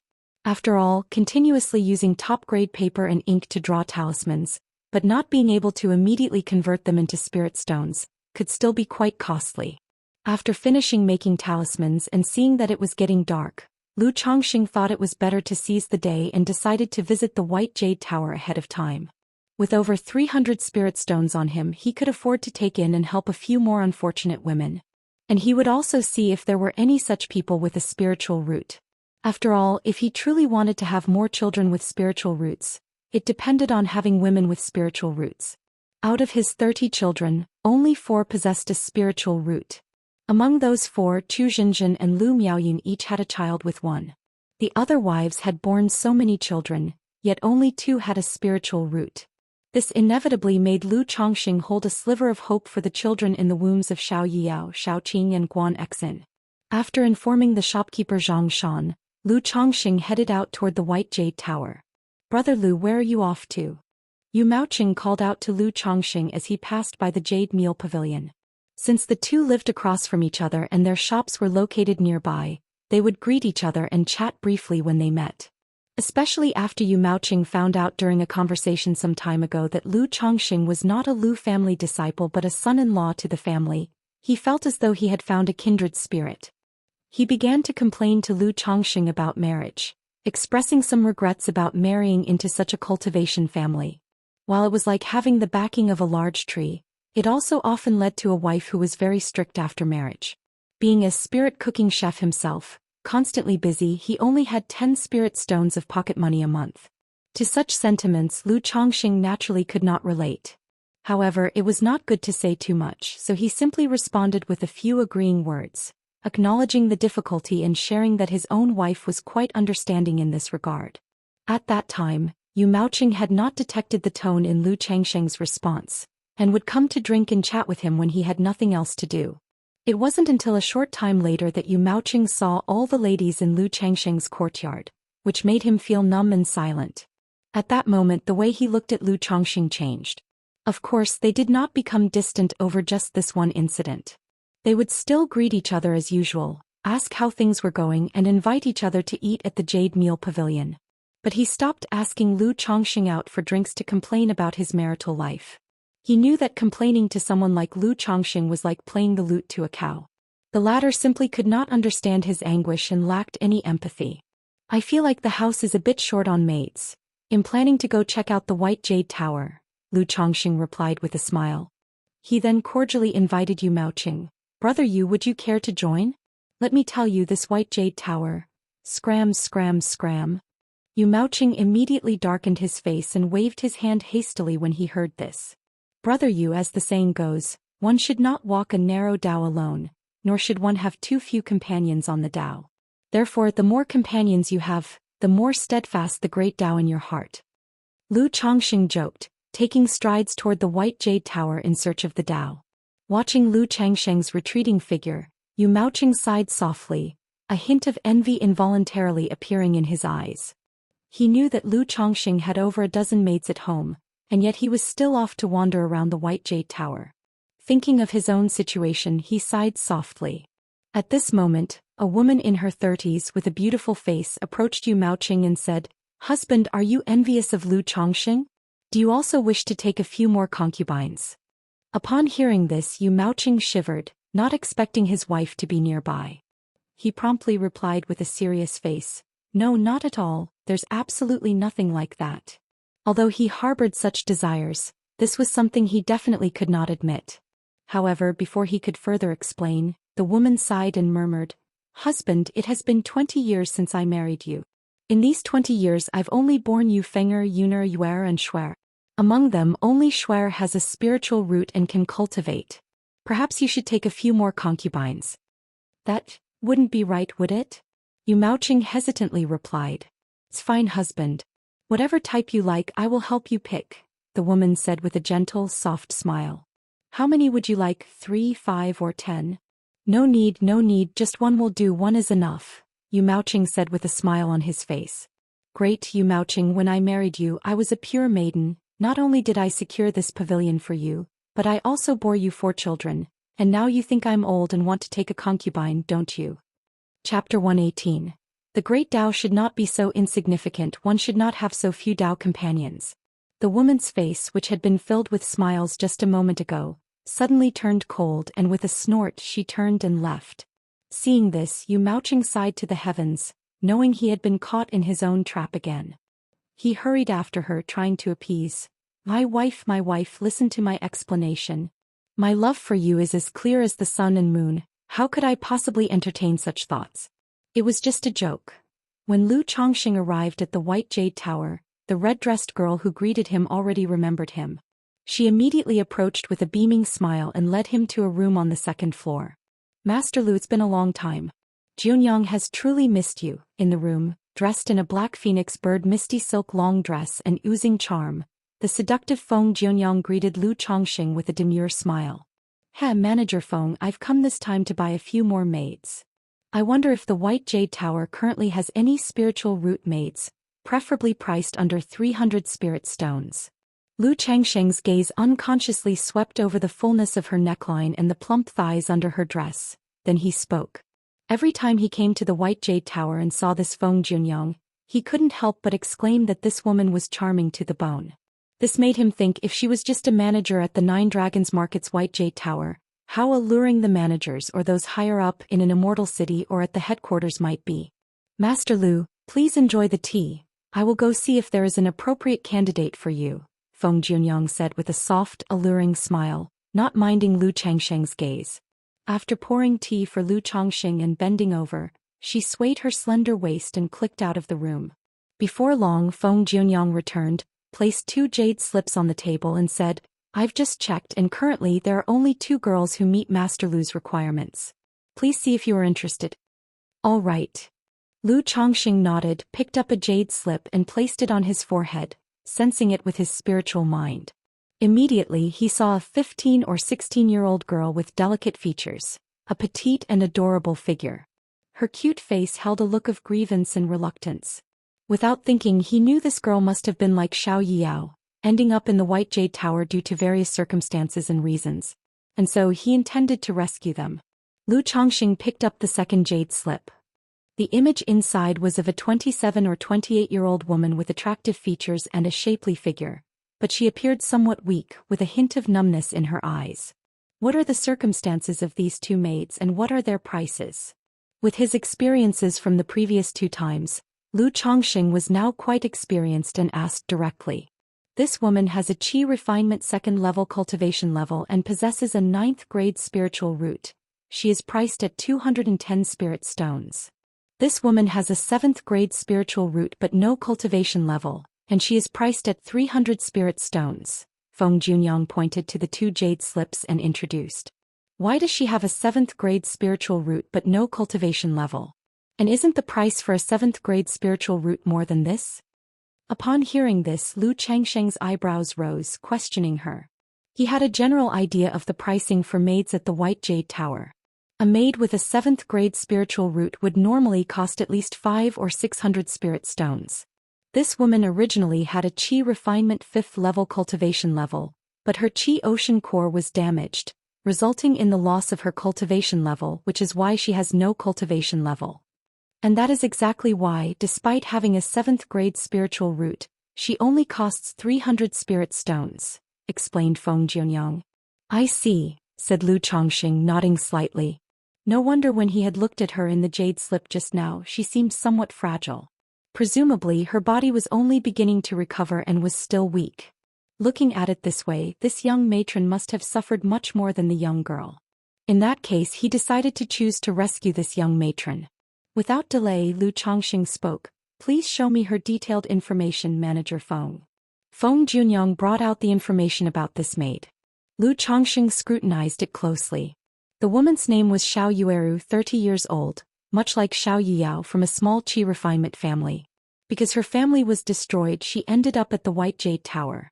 She had been injured in battle, damaging her Qi Ocean core, resulting in the dissipation of her cultivation level, and she was unable to cultivate further. There were no lingering side effects. She was capable of bearing children. However, she was not a virgin and had given birth to a child before. This should also be a factor in White Jade Tower's assessment of the price. All right, I'll take her. After inspecting, Lu Changsheng stated directly. Since he had come with the purpose of buying a maid, he didn't have many scruples. Moreover, she could be considered a decent woman. She wasn't like the celestial maidens from Drunk Immortal Pavilion or Spring Abundance Building, whose red lips had been tasted by thousands. As for cultivation level, Lu Changsheng didn't care at all. What he valued was the woman's 7th grade spiritual root. If it weren't for the fact that this woman's Qi Ocean core was damaged, based on the previous prices at White Jade Tower, a woman with a 7th grade spiritual root would normally cost at least 500 to 600 spirit stones. In Lu Changsheng's opinion, for him this was quite the bargain. Immediately afterwards, Lu Changsheng paid a deposit of 60 spirit stones and waited for the person to be delivered. He also spent 50 spirit stones to purchase 4 ordinary maids without spiritual roots. Lu Changsheng asked White Jade Tower to send these 4 maids to his residence later on. He didn't want to take them back with him. Otherwise it would be too conspicuous to walk down the street with them. For such a small request, Feng Jianyang readily agreed, indicating there was no problem. Just as he was about to leave White Jade Tower, Lu Chongqing thought of something. He asked Feng Jianyang, "Manager Feng, does White Jade Tower have any women with a spiritual body?" About spiritual bodies he had only read some brief mentions in books before. It was only because of the matter with the woman in the colorful dress that it occurred to him. Considering White Jade Tower had such extensive connections, there might be women with spiritual bodies. Feng Jianyang seemed slightly startled upon hearing this.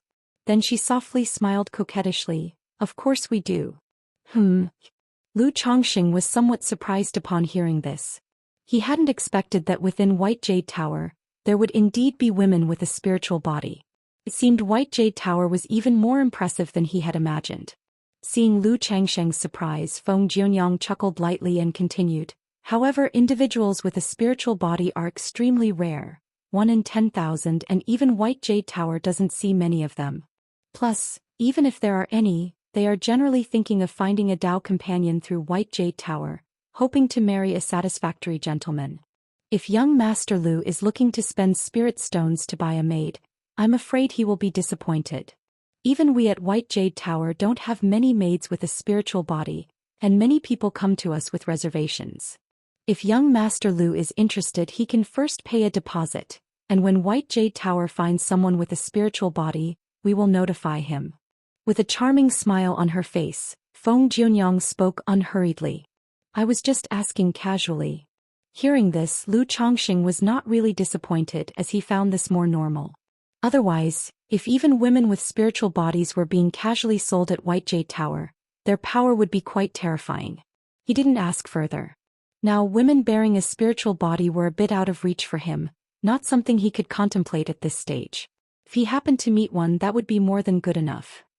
But to spend money at White Jade Tower to buy a maid with a spiritual body, that was out of the question. With that money he might as well buy a few maids with middle-grade spiritual roots. After all, the grade of the parents' spiritual roots directly affects the potential of their children's spiritual roots. If both parents have lower-grade spiritual roots, it is difficult to have children with middle-grade spiritual roots. If among the parents one has a middle-grade spiritual root, then the probability of their children having middle-grade spiritual roots becomes much higher. Immediately after, under Feng Jianyang's escort, Lu Chongqing left White Jade Tower. As Lu Chongqing was on his way back, he heard a commotion from a nearby shop. Turning to look, he saw a familiar figure. P.S. Because I used to upload chapters right after writing them without saving any drafts, the update times were irregular. From now on, I'll update at this fixed time. Chapter 119. Do you have any strange habits? Under one within the nimble gown pavilion. Second Miss Lu Miaohuan, holding a deep blue dress, prepared to pay. Lu Miaohuan, I already reserved that dress, could you pick another one? Just then, a fair-skinned young lady around 18 or 19, with a petite figure, pressed her palm on the table and spoke indifferently. Jing Yongshan, you say you reserved it and that means it's reserved? Did you pay for it? Second Miss Lu Miaohuan immediately frowned, her expression cold as ice, and spoke in a hostile tone. She then turned to the shopkeeper and asked, "Shopkeeper, tell me, did she pay a deposit for this dress?" This. The shopkeeper, clearly intimidated by the question, didn't want to offend either side. How many spirit stones? I'll pay you now." The young lady in the yellow dress let out a light snort. Seeing this, Lu Miaohuan immediately knew the other party hadn't paid a deposit. She couldn't help but sneer derisively. "Miss Xing, you said you'd reserved it, how come you haven't even paid a deposit? Did you reserve it with just your eyes?" "Lu Miaohuan, I haven't paid yet and neither have you. I've reserved this dress so it naturally belongs to me." The young lady in the yellow dress retorted defiantly. "You haven't paid a deposit and you call that reserved? According to Miss Xing, does that mean if you just lay eyes on something it's reserved? Then, in the Nine Dragons market no one else needs to buy anything. Before purchasing anything they should first check whether Miss Xing has reserved it." Lu Miaohuan wore an expression of cold, noble beauty, looking down on others with a side eye, and spoke contemptuously, dripping with mockery. "I've never said such a thing, Lu Miaohuan, don't twist my words. I've told you I have my eyes on this dress, I've reserved it, so I've decided to buy it today. The young lady in the yellow dress raised her voice, speaking coldly as well. There was already a conflict between her and Lu Miaohuan, and they did not get along. Now not only were her close girlfriends nearby, but the shop was full of people watching them. At this point it was no longer just about a dress, but also about face. There was no way she could back down. Ladies, we will have new stock of this dress in 3 days, why don't one of you wait? The shop is willing to offer a 20% discount at that time. The shopkeeper, faced with this scene, felt somewhat overwhelmed and spoke in a humble tone. However, neither of the ladies paid him any attention. For both women it was no longer just about a dress at this time. Xianxia, I really can't understand, what exactly are you fighting me over? Lu Miaohuan glanced at the young lady in the yellow dress before her lips curled into a sneer, puffing up her impressive chest with utter disdain in her eyes as she said, "Can you even wear this dress if you buy it? Don't you see yourself flat in the front and flat in the back just like a board?" Whoosh! As soon as she said this, the other people in the shop gasped. They felt that for a woman Lu Miaohuan's words were just too harsh, too damaging. Lu Miaohuan, you're going too far. Upon hearing these words, Xianxia was trembling with rage, her voice becoming shrill. Although petite and cute in stature, she was just starting to develop nicely. But compared to Lu Miaohuan, she suddenly seemed insignificant. Moreover, which female could remain calm and composed in the face of such humiliation? Too far. I'm just telling it like it is. Isn't there a mirror in this shop? Go take a look for yourself and you'll understand. Lu Miaohuan watched the young lady in the yellow dress annoyed expression, laughed lightly with contempt filling her voice. Seeming to think her mockery wasn't sufficient, Lu Miaohuan, with her long legs, took a dress for a girl of about 10 from a rack nearby and said to the young lady in the yellow dress, "Xianxia, I think this suits you quite well, why don't you try it on? If you can't afford it, don't just reserve it with your eyes, consider it a gift from me." Lu Miaohuan was already tall, and with her slim high-heeled shoes, she stood a full head and more above the young lady in the yellow dress. At this moment she looked down upon her from her lofty height, speaking coldly and mockingly, pushing her derision to the extreme. Under such provocation from Lu Miaohuan, the young lady in the yellow dress anger flared up. Unable to contain her humiliation and rage, she snapped. Her voice rose into a scream, "Lu Miaohuan, I'm going to rip your mouth apart." In a state of extreme anger, people are capable of anything. Normally, Xianxia also had the temperament of a pampered young mistress, used to being coaxed and spoiled. Now not only personally attacked but publicly humiliated, she completely lost her composure and raised her hand to strike Lu Miaohuan. Lu Miaohuan caught Xianxia's palm in a swift motion and flung it away, saying, "Xianxia, stop making a spectacle of yourself, I don't have time for your nonsense. Furthermore, your figure hasn't developed just like a child's and your fists are as soft as a child's. Go back and drink some milk from your mother to grow some body and strength." Whoosh! As these words came out, everyone in the store and the onlookers couldn't help but gasp in astonishment, marveling at the venom of the Lu family's young Mississippi Lu Chongqing, who happened to be passing by the entrance, overheard Lu Miaohuan's words and his lips twitched. He suddenly felt that the younger Miss' prior treatment of himself, merely snorting at him with a disdainful face, was indeed quite generous and merciful. Otherwise, with such a biting tongue, he would have struggled not to retaliate. "Ah, Lu Miaohuan, I'm going to kill you." At that moment, Xianxia, her eyes red with fury and spiritual power surging within her, let out a high-pitched scream. A fireball appeared in her hand which she thrust towards Lu Miaohuan. Ah! Seeing this, the onlookers in the middle of the marketplace couldn't help but cry out in shock, some even screaming. Chapter 120. Do you have any strange habits? Not only is fighting forbidden in the Nine Dragons market, but at such a close distance, casting a spell leaves no time for a reaction. If Lu Miaohuan hadn't been wearing a magic artifact for protection, she might not have died from the fireball, but she would have been seriously injured. Not good. Lu Chongqing, who had been watching the excitement like everyone else, was shocked at the scene unfolding before him. He hadn't expected the girl in the yellow skirt to actually make a move, let alone use a spell. He also realized that if Lu Miaohuan hadn't had a magic artifact to protect her, there would have been trouble. In an instant he stepped forward and, bolstered by the green wind boots, his body turned into a blur, appearing in front of Lu Miaohuan with his green robe billowing, displaying a body-protecting technique. Pfft! The fireball hit Lu Changsheng's chest but was blocked by the protective spell on his robe. Lu Miaohuan was also stunned for a moment, not expecting Jing Yongshan to actually attempt to kill her, and she was surprised by Lu Changsheng's intervention. But in the next moment she looked at the girl in the yellow skirt with a cold expression and said, "Jing Yongshan, you dare to attempt murder." Pfft. As soon as she finished speaking, Lu Miaohuan's hand erupted with flames, and she slapped toward Jing Yongshan. However, a ding from Jing Yongshan's earring produced a faint glow, extinguishing the flames in Lu Miaohuan's hand, turning it into a crisp-sounding slap on her face.